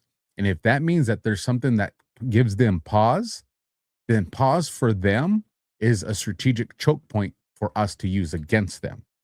And that's where I think where you say the conversation where good guys that are in there, that buys in the time. If there's that type of race with that type of technology, I guess that's the best way to describe it, or science, then that means there's going to be the counterpart to that. Yeah. And if these signals are read by those people, then I think that's what they are trying to do right now, is to trying to keep order, because chaos never benefits the good guy. Right. Now, I'm going to tell you that we've been being prepared for this for a long time. Do you know who Dr. Gary Nolan is in the UFO community? You've told me about him. I think he's Stanford or Harvard. He was a Stanford professor, like PhD director of biological neuroscience. Many years ago, he was approached by the Central Intelligence Agency to study various effects of what has happened to military members and government members who've been in contact with UFOs or alien exotic technology. And his job was, through a SAP program, to go out there and study this. And there is profound effects that happen to people, like bad effects. Listen to him on this most recent podcast and what he says here. Why would they hide this stuff? What would be the highest potential reason why information would be withheld from all of us? Well, I mean, people have talked about, mass hysteria, et cetera. Maybe there's something about them that's really scary. That to know that we are somebody else's property, or, heaven help that maybe we're farmed for something. That would be awful. That would be icky. It isn't as if we don't farm things, but just to know that you're not the top of the food chain might not be a pleasant thing. But, again, it's about what information do you give to a species like us that they wouldn't kill themselves with, right? If you give people access to free energy, is even a small amount of free energy only a step away to too much energy? Okay. The key part there. What if they're farming us? Now, we did our episode on Dulce and all of this the other day. What I'm seeing kind of aligned to is this is more aligned to kind of what we're dealing with. And I'm not talking about the Iran and the Mexico stuff, but I think that all of this plays a large part in a much bigger kind of battle and unrestricted warfare campaign that's going on. But I think at the top of the food chain, this is what we're dealing with. You're making me think like we're batteries, bro. Well, you remember what General Flynn said on my one interview I did with him? Extraterrestrial government. Do I need to pull up that clip and play it for everybody? You should.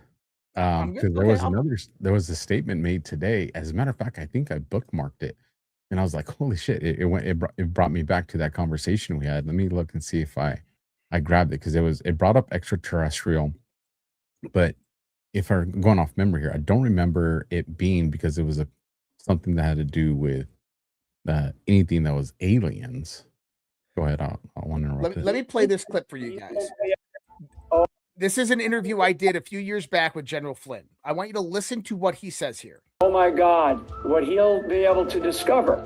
And frankly, I already knew a lot. I already knew a lot of the things that I wanted to dig into and I wanted to shut down or expose. Okay. And then of course, now do I work with the president to maybe hold certain people or certain institutions accountable, right? They couldn't have that. Couldn't have that. And that's our problem. That's what I talk about in the movie. This is our problem, is that we have this extraterrestrial government that. Did you hear what he said? We have this extraterrestrial government. Alpha, known this man for a few years now. I've listened to everything that he said probably for the last decade. And that is the first time and only time ever I've heard him say the word extraterrestrial. It's not a word that's normally in his vocabulary. And he hesitant, this extraterrestrial government. And someone asked, how do we get talking about this? Because guess what, people? This is the stuff that's going to become normal conversation within all of our lives. I promise you. This is going to become normal conversation. It's you know, you want to have conversations, but you're like, I can't talk about that or something, and you know it more than most. But yeah, I guess there's stuff I can't talk about. There's stuff I won't talk about. There's stuff that I gotta wait till certain other things come about, and I've told you some of these things. Well, here, let me shift gears into something more fun to get us away from this. That is fun.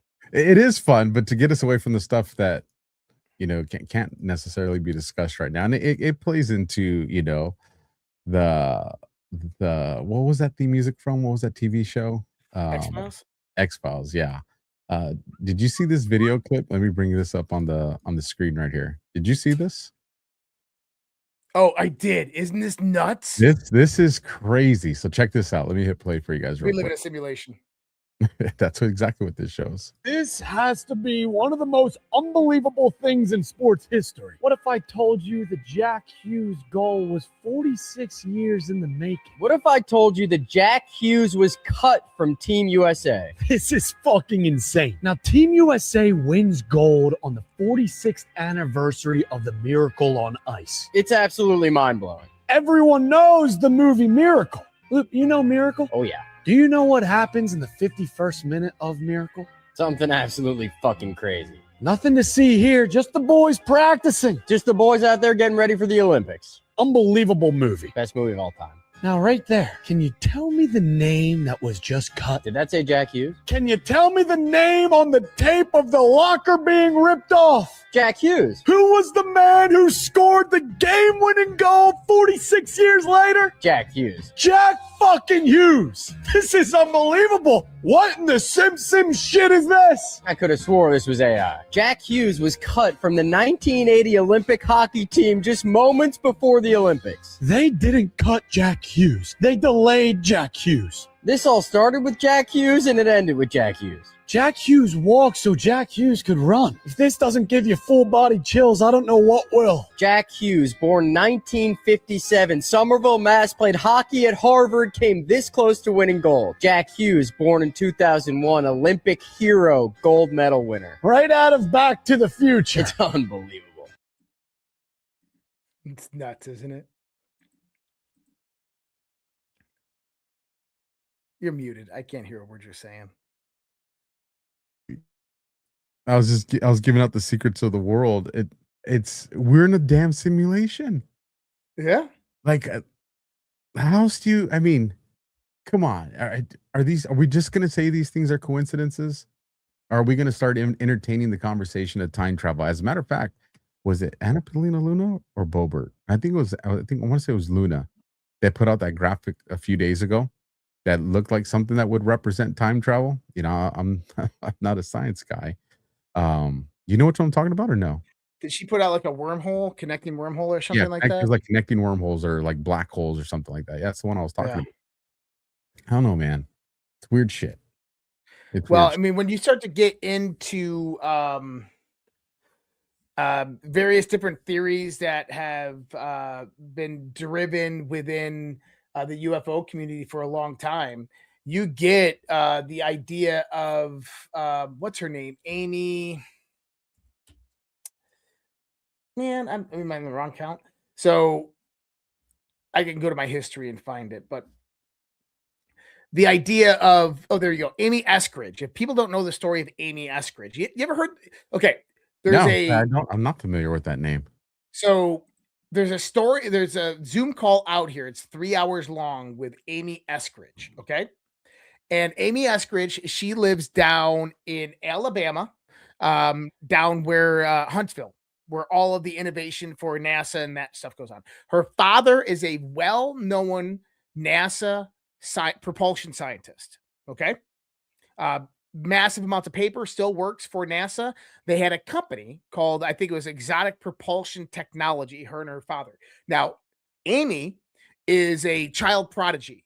She has multiple PhDs, biogenetics, advanced physics, quantum physics, absolute genius. Her and her father and many others were involved within the UFO community, and they used to go attend these high-level elite seminars, kind of like the elites of the world would have these kind of meetings, group calls, and stuff like that, and they would talk about all this hidden science and all this stuff, and breakthroughs in gravity and all this stuff. And she was claiming that multiple NASA scientists have cracked gravity, and they've all been suppressed. That NASA actually had a working gravitational craft, and that they canned the whole idea and got rid of it. But she said in this interview, she goes into the history of the visitors that are coming here. They talked a little bit about Roswell and what this all was. And this actually kind of maybe gets into the interdimensionals a little bit, but they talk about Roswell, and she says, oh, well, those are P49s or P49s and P51s. And he's like, well, what are those? He goes, oh, time travelers, present day plus 49,000 years, present day plus 51,000 years.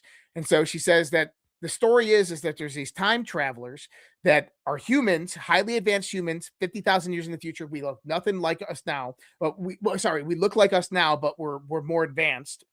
And their planet is decimated. War, all of this stuff. They all live underground. And that they learned how to time travel, and they're coming back and populating their population here in our world today and starting to infiltrate various parts of government and so forth. Right? Like, so you get this another idea of that. But anyways, Amy starts talking about in the video of how they've solved gravity, and they have the paper. It's been multiple reviewed over and over, that they have the technology, they have prototype type technology, and that they're going to release it 2 weeks from the time that she did this video. The next week, she died of suicide in her backyard. So when Trump comes out, or we're saying non-human biologics, we're potentially talking about something might just may be a more advanced, evolved version of ourselves.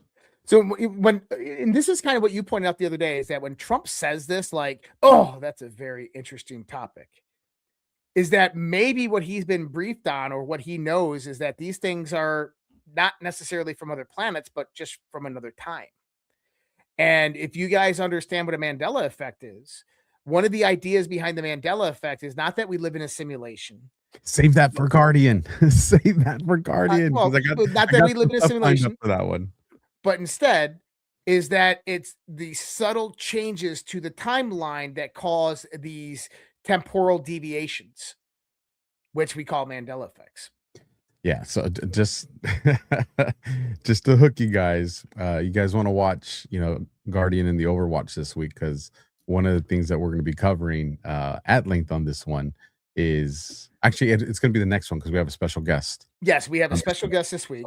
So the following week, we're going to be going deep into the Mandela effect. It's going to be a fun show. I found some super cool clips. I even think I found some clips that Josh probably doesn't know about yet, because they look pretty new. And if you guys don't know, this week on Thursday on Overwatching the Guardian, we are going to be having a DW Truth Warrior, David Whitehead, joining us. He produced a film series called Cult of the Medics, and he's a very good friend of mine. We used to do Earth Chronicles on Badlands together. He is probably one of the foremost experts in the occult in the world, I would probably say, besides Michael Tessarian, who's his mentor. And he is incredibly knowledgeable on a lot of these topics, even the topics that we're talking about tonight. And so he's going to be with us on Thursday night. So be ready for that one. Make sure you're following myself and Alpha over on Rumble and our Rumble channels, so you guys can get into that on Thursday night. That's going to be a fun one. I do want to make sure there's two things. Got a bunch of notes. Two things that I wanted to cover to get your thoughts on when it came back to the State of the Union. And we touched on it a little bit when he said, Mexico's controlled by the cartels. That's why I immediately deemed them foreign terrorists. And that kind of led us into he had a surprise. And there was a couple of things that were surprises tonight. And then there was a legitimate surprise because you could see the way the family member responded. And it's when he brought that guy Enrique out. Mm. And he's just like, wrong. Enrique Gonzalez. Yeah. Yes. And the way he came out, that surprised again, to even where his family member was surprised, like, yeah, we even got him here tonight. It almost seemed, because me, I always trust my initial gut instinct. It almost seemed like we got intel from this guy. Surprise is what I derived from that. And I wanted to see what were your thoughts when you saw that, if any. Yeah, so number one, he was in prison in Venezuela. It was part of the negotiation with Delcy Rodriguez was for his release. And so he obviously came back to the United States today, and he made the State of the Union, which shows the power that Trump has over Venezuela, Delcy Rodriguez. But I think that he was brought there for a reason, because when he walked in, that was the other people watching said, oh, shit. I think it was one of those moments. 100%. So we're on the same page. Now, do you think it's something that's related to elections? Possibly. I don't know. I think it's going to be, if it's not elections related, and I think it is, that's my first guess. I think he's going to dime off who in the CIA was bad and working inside Venezuela. Because I believe he was a political candidate that Maduro suppressed. And so he potentially could have been an intelligence asset that was controlled, and then knows who betrayed him. And now he's going to flip. Mm-hmm. Yeah, I felt, I know we're watching it on the screen, man, but I felt the energy from that one. I was like, oh, shit. Well, and that's kind of interesting as well, because, we talked about Marco Rubio going into that briefing today. Did you know that John Ratcliffe, the director of the CIA, actually joined him? I did not know that. So that's kind of a little tidbit in there, because Marco Rubio would have been handling the negotiations with Delcy Rodriguez to bring him in, and then John Ratcliffe's called in with the Gang of Eight. And I'm telling you, you guys, listen, let me just show it one more time for the people that joined late. Now that goes to Schumer's position. Yes. Because if he came in and they're like, oh shit, and Marco was sitting there going, oh, by the way, we got the guy. He just delivers all the goods of how this election fraud was running. We know all the actors. We know who in the intelligence agencies were operating this. He's got all the names. John Ratcliffe sitting there. Chuck Schumer's like, oh, no, this is very serious. This is the video we're talking about. If you were here from the very beginning of the show, you already saw it. If you joined late, we're doing this as a courtesy to you because it is that important of a clip to show again. This is serious, and the administration has to make its case to the American people. What did you hear? And that came after the Gang of Eight briefing that was, I don't know who was leading the briefing. It was Rubio. I think Rubio, John Ratcliffe were both there as the Gang of Eight, but someone was briefing them on some type of high-level classified intelligence. Potentially, we know Iran was discussed, but this could have also been discussed with that. The way it's been reported, it sounds like Rubio is the one that was leading it. So I'm telling you, man, that's just a whole lot of surprise. Well, then what I'll do is I'll play our last ad for the evening, and then we'll come back. We'll go through Rumble Rants. We'll read the super chats, and then we'll let people know what's coming up. So all right, here is our last one. We've seen this. If you guys saw Q After Hours, you'll enjoy this one. This one's funny. In a quiet town at where beards grow wild and lips dare to crack without permission, one woman has suffered. Hi, I'm Margie, and I'm Jadriet's mother. But the world would come to know her by another name, Madame Margie, the moistureless. Jay came home with a lip balm. It's called Soft Disclosure. With one miraculous application, her power awakened. Within one day, my lips were healed. It was miraculous. But salvation came at a cost. For in the shadowed lands known only as Badlands, You boys at Badlands are so handsome. she saw potential, You're covering up your beautiful faces. and she made her demand, Shave them all off, or face the consequences. Beard oil will not save you now. and you'll look so much better. This summer, moisturize wisely and guard your beard. Because Madame Margie, the moistureless, is always watching.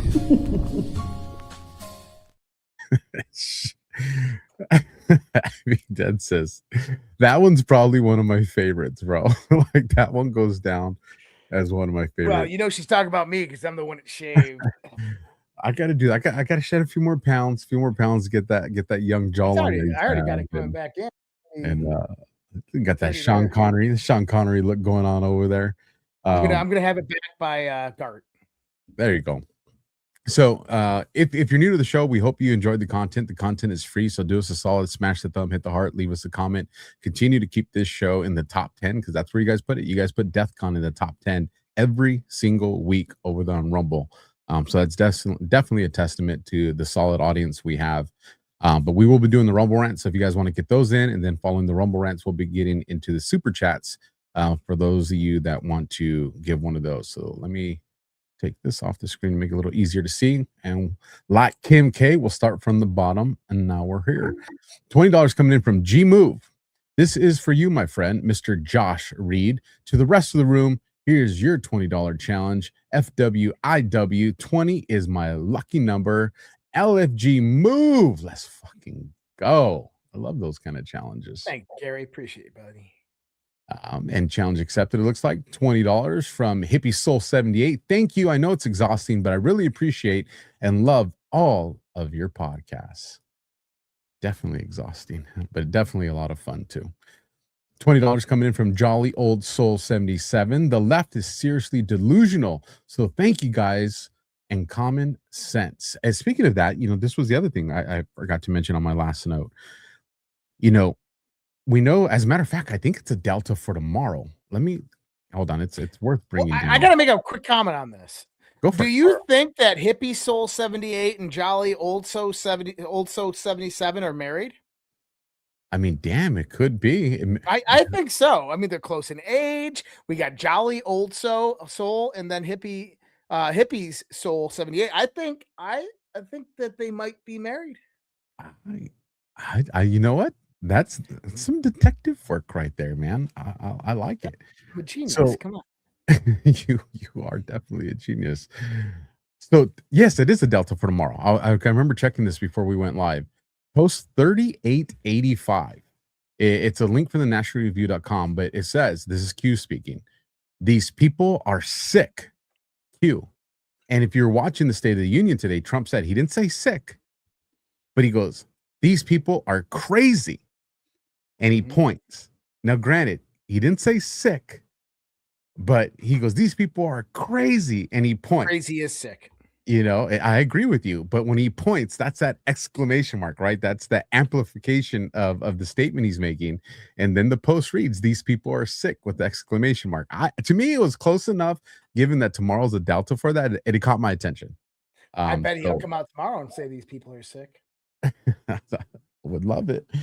So just wanted to say that's what, the left is seriously delusional. Thank you for that, Jolly Old Soul 77. You reminded me of that. $100, big old Benjamin coming from Hope Continues. I listened to a few shows, but Alpha and Josh, you two are the best. Alpha, are you ready for this? Okay. What did we say earlier? Remember we saw Dan Scavino's post? I remember. What did I ask for? Did I ask for a comm? I asked for a comm. I said, Dan, send us a comm. Anybody in the White House, send us a comm.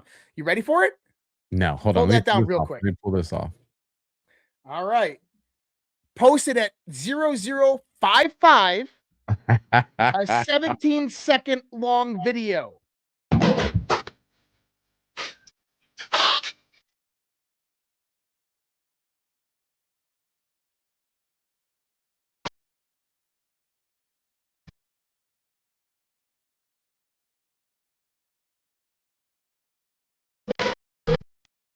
Yes, 17 bro. seconds long at 55 after, dude. Bro, 5x5, 17, and the song that we all know. Let's go. Let's go. Listen, I get fired up, but that got me fired up. Dude, let's go. God, I don't want to end the show now. It got me all fired up. I got a second wave of energy. Like, no, gotta go to sleep. Gotta go to sleep. That was a good one. God, that was a good one. Damn, that got me fired. We'll be talking about that tomorrow. Let me bring back Hope. That was fucking fantastic. See, Hope, your Benjamin got us all fired up right there with Scavino's post. Go jump on the treadmill right now. So fired up. $10 coming in from Cupcake. You guys rock, and I've been with Josh from the very beginning. First YouTube channel. You got an OG right here, bro. Okay, yeah, that's OG. Let's see. $50 coming in from Tinkerbell for Trump. $50, man. You guys are really shooting us some love tonight. Thank you. Appreciate you both. Want your latest assessment regarding Bannon.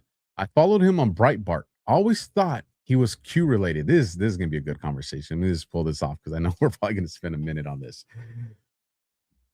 Let me start off like this and let's state the obvious. There's a lot of stuff coming out right now that surface level doesn't look good. Like, I think we can all acknowledge that. We're hearing the conversations between him and Epstein surrounding President Trump. And I think everybody's like, Wednesday, Thursday, Friday on that, right?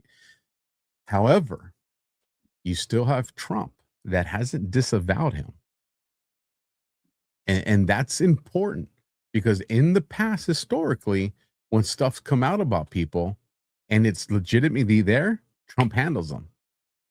We see how quick somebody's removed from office, how quick somebody's replaced, like it's fast. And when Trump doesn't do it, we see how these people stick around. So what I would say is it doesn't look promising. I'm not willing to completely write them off as not being someone that had a mission. And here's my position. And I think you may agree with me on this, Josh. When I used to do UC work, and granted, much lower local level stuff, right? Not these long-term undercover operations, very, very short-winded ones. But nonetheless, imagine if somebody, a red light camera took a picture when it's me and two legitimate gangsters in the car, one of them being a murderer. And all of a sudden that photo gets out there and they're like, look, we got Alpha in the car with a known drug dealer and a known murderer. It would look bad. You'd be like, what the freak, right? But then what if all of a sudden you fast forward 18 months or 2 years and you see me on the stand and I don't have that big beard anymore and I'm testifying to how they told me this and these were their operations. Here's their PO sheets. Here's their call list. This and it. You mean like an Epstein? Exactly like that.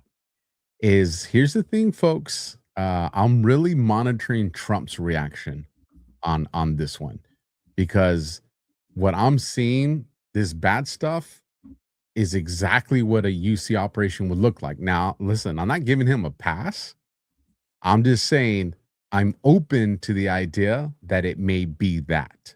And so I'm just trying not to overreact with this, but I'll acknowledge that on the surface level, it looks really fucking bad. Man, I'm pumped about that, Dan. Let's bring this back up on the board. So hopefully Tinkerbell, that kind of gives you some insight to our assessments on that one. So to be determined, but it doesn't look good, but it could be really good. We'll see.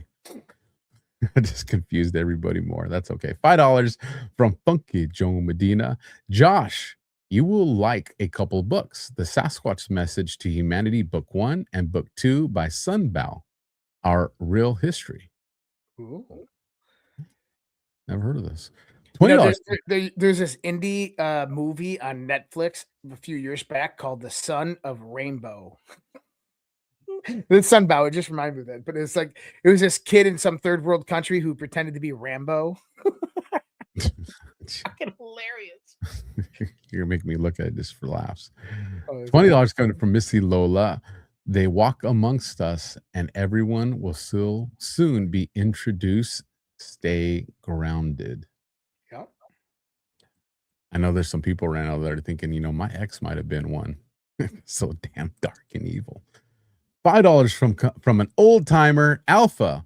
If you were at the Reawaken tour in Tulare, California in December of 2023, we have been in the same room. Ooh. Well, you should go to Nashville in April, the GART, and we'll all be in the same room. How about that, old timer? How about that? I don't think I was at the Tool Air one. Hold on, let me. I don't think you were. I don't think I was out. Let me see. Tell you right now. Nope, I was not at that one. I know that for sure. So almost old timer, almost. All right, $1 for dollar. Buster Duster Cars. You guys need to watch Tron Anon's Great Awakening morning show on Sunday mornings. He has pieced together so much stuff related to time travel from Crumbs of Post and Scavino and Q Plus confirmation. Drop me a link. Let me know if it's on YouTube or Rumble or something like that. Won't mind taking a look at that. Lots of people like Tron. Yeah, I'll take a peek at that. $2 again from Buster Duster Cars. There's a lot with the angels that look like spinning wheels with eyes. Yeah, I've seen some gnarly stuff on that. Like the FIFA Gold Trophy, the statue in front of Trump Tower, the Nikola Tesla Tech, and the John G. Trump went through after. And continue on, $2 from Buster Duster Cars. There's a lot with the angels. Oh, it was a double one. I don't know if you meant to send it twice, Buster, but thank you. Maybe you wanted to send one for each of us. That's what it was. If you guys want to check, I shouldn't be saying this, but I did it. If you get some of the texts from the Book of Enoch or Revelations, and then go put into AI and say create an image of this text, I'm telling you guys right now, you are going to see some wild shit. Yep. It is you're gonna sit there and just be like, my mind saw it one way, but this sees it another one. It's pretty interesting. $5 from Smay 60s. Maybe let your conscience be your guide. Wouldn't argue with that. $1 for dollar. Buster Duster Cars. Tron has gone over so much time travel over the past couple of years on Sunday mornings, links with Ingersoll Lockwood, and so much more. He's been doing Q decides for the past 8 years, or decodes for the past 8 years, and Scavino respond. All right, I like that. It looks like Buster Dusters did it again. So he's giving us a message for each of us. I'm not going to argue with that. Actually, he did it 3 times. Buster Dusters 4 times. No, this one's a new one. I want to make sure. Yeah. Okay, so I'll read this one. This is a new one. Buster Duster says, that's how Scavino responds to Tron on his show. The same exact way. He's always listening to shows that are over the target. I like that. And then $1 for dollar from Babbage 3. You got YouTube super chats. I know. I will definitely get to those, Babbage. I did see them. Buster Duster Cars again, $1 for dollar. That's how Scavino responds to oh, there it is, over the target.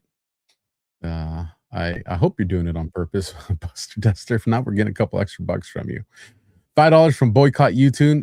Reality is scarier than reality, or is it? Well, it depends. Which reality are we talking about?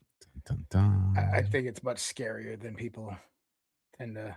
Here's what I'll say, not joking around and being completely serious. When I was working in law enforcement, I'm in Southern California, so I'm about 2.5 hours from the border with Tijuana, and I'm about an hour, 45 minutes to 2 hours from the border with Mexicali. And so we would get these safety briefings constantly. This goes all the way back to 2005, right? Very long time ago. Damn, that is a very long time ago. That's 21 years. Sweet Jesus. And I remember when I would read these safety briefings, especially the stuff surrounding the cartels, and I'd be like, why aren't they putting this out in the media? Like, why isn't the local news reporting on this? And if you guys knew what your law enforcement, I'm not talking about your federal agencies, I'm not talking, they obviously know as well because the briefings do come from them as well. But I'm talking about if you guys knew what your local law enforcement knows, just, your cops and your sheriffs, you would never, if you actually had the actual numbers and statistics of the crime that happens in your areas, people would not leave their homes. You wouldn't let your kids go to school. Like everybody would be leaving in fear, and the reality of the evil that exists is far more sinister than people understand. And I think that's just because people are inherently good And so how do good people fathom that kind of evil? It is what it is, I guess. So moving on to $10 from FTW 1976. Curious to hear your knowledge on American state nationals. Living here on Ohio land and soil jurisdiction myself. Look forward to that on a future show. I've never really gone deep into that. I've talked to people who have. I've had some heated conversations with people who don't like my take on that. And I'm assuming that we're going down the role of natural law and that conversation. And I get it. There's some real conversation to be had there, but I will tell you, I got a problem with the state. Hey, you're compelling me for a form of ID. I'm going to do it. Make your statements there in a very respectful and professional way, but in the field is not that place to have that escalation of a contact. Say if you truly believe in your position, then have that fight in court. Go ahead, Josh. I was going to say is that a lot of the law enforcement are actually being told all about this because they're getting them all the time. You got to remember that 19-year-old kid who was a state national because he listened to conservative podcasters and went out there and followed the process, got pulled over in Utah, and he wouldn't roll down his window, and the cop saw a gun, and he went to reach for his gun, and the cops killed him. And so I think that a lot of that stuff and the influencers pushing it, I would stay away from it. It's very dangerous. And that they're like, well, it's legitimate. No, it's actually not. But you don't have diplomatic immunity that actually comes through State Department directionality, unless they're granting that to you. And even if they're granting it to you, you still have to, when get pulled over, show your credentials and so forth. But anyways, it's a long discussion, not one I don't want to get into tonight. Yeah, it's not my battle space. And then the final one for Rumble, a dollar for dollar boycott YouTube. Reality is scarier than fiction. Or is it? It is. I think we hammered that point away. And so now let me take it over to our super chats because we got 4 of those. Right on. You guys are firing off over here on YouTube. Let's go to the early one in the show. This came from Lynn. Actually, I can show these. This came from Lynn's News 9725. $20 super chat. I watched tonight through your channel. Great speech. Thank you for that. Next one comes in from Bev Miller, $46.93, $10 super chat. Why is the mainstream media allowed to continue with their lies, misleading the normies and dividing our country? I'll start off with this one because the Smith Modernization Act hasn't been repealed yet. And if you're saying, well, then why doesn't Trump repeal it? Well, they're not repealing it because they're using it. Whether we like that, in the ethical and moral sense, that's the reason. I don't know if you got anything to add to that, Josh. No, you're good. All right. And then the last one over here on YouTube, $5 super chat from Deplorable Prepper NYC. I just found this channel. So glad I did and subscribe. Thank you guys. And God bless. Well, thank you. And share us out with your people because a lot of your friends probably never heard of us. And that'd be good to hear. And then we got one more that came in from on Rumble, dollar for dollar, Buster Duster Cars. Great show, guys. You guys are always dead on accurate and definitely one of the few that really understand how all this works. You guys are awesome, and I've been lurking since your first show. 5 by 5. That covers all of that stuff. If you want to take the mic, Josh, and let people know where to find you and what you got coming up. 5 by 5, by the way, is comms good. We heard you loud and clear. So 5 by 5. So 55 and a 17. That was just fucking amazing, Dan Scavino. Thank you so much, brother. Where can you find me? Redpills.tv, redpills.tv. And then you can go over there and there's multiple ways to support me on over there. Substack, redpillproject.substack.com, redpillproject.substack.com. And then on Rumble, you just type in Red Pill Project and I should come up. Don't go to any of those fake channels reposting my shit, but make sure you seek me out and find me. Definitely on YouTube, Red Pill Project as well. And then support give.redpills.tv, give.redpills.tv. And then Alpha, we got to finish that website. website, brother? We do. We'll have a busy weekend this weekend. AlphaWarrior.tv. You can search me out here on Rumble at The Alpha Warrior Show. Everybody forgets the. Or they're on YouTube at The Alpha Warrior Show. Or you can get into the trenches with me on social media. And one thing I want to show you guys, because it's too hilarious not to share, since we talked about Marco Rubio tonight. This is Marco Rubio getting the news that he's now going to be in charge of the cartel. So listen, the internet is just ruthless, bro. The internet is ruthless. They gave him the straight stash. He's got a gold gun. He's wearing all the bling bling. And that's kind of the face he had during the State of the Union. So with that, here's our last ad that we're going to talk about. And this requires me and Josh talking and not a video. And this is what he mentioned earlier today.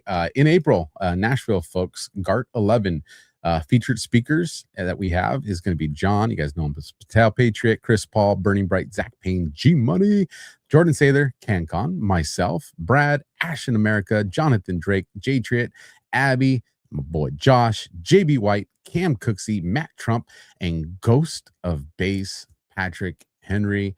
Again, it may sound like a broken record, but it's the truth, folks. I don't care how many events you've gone to before GART ever existed. I don't know how many events you've gone to from events that want to be like GART. There is nothing like GART except GART. And that's because of the community, you guys, and because of the collaboration of creators that are there. You're not paying to go hear us talk on a stage and then that's the end of it. You actually are going to have, conversations with us. You're going to expand these relationships. You're going to build these friendships. And we get to hear your guys' takes, which is cool. It's really cool in the evening times, whether it's around a bonfire or whether it's, on a couple of beers at the bar table. But to have these conversations from you guys is just, it's one of my favorite parts. I don't know if there's anything you want to add, Josh.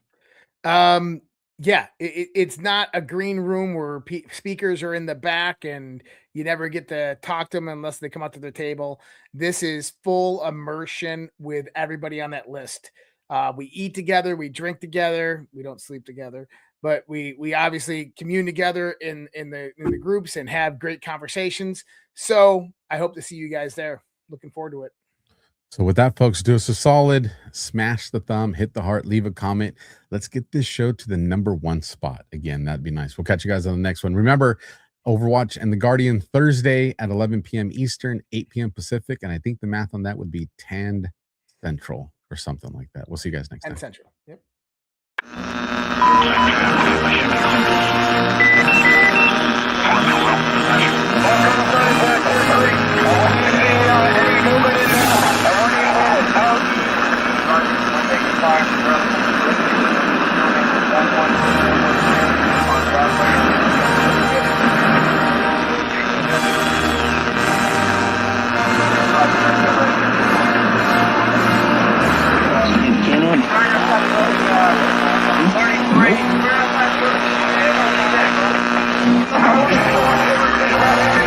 Mr. Top.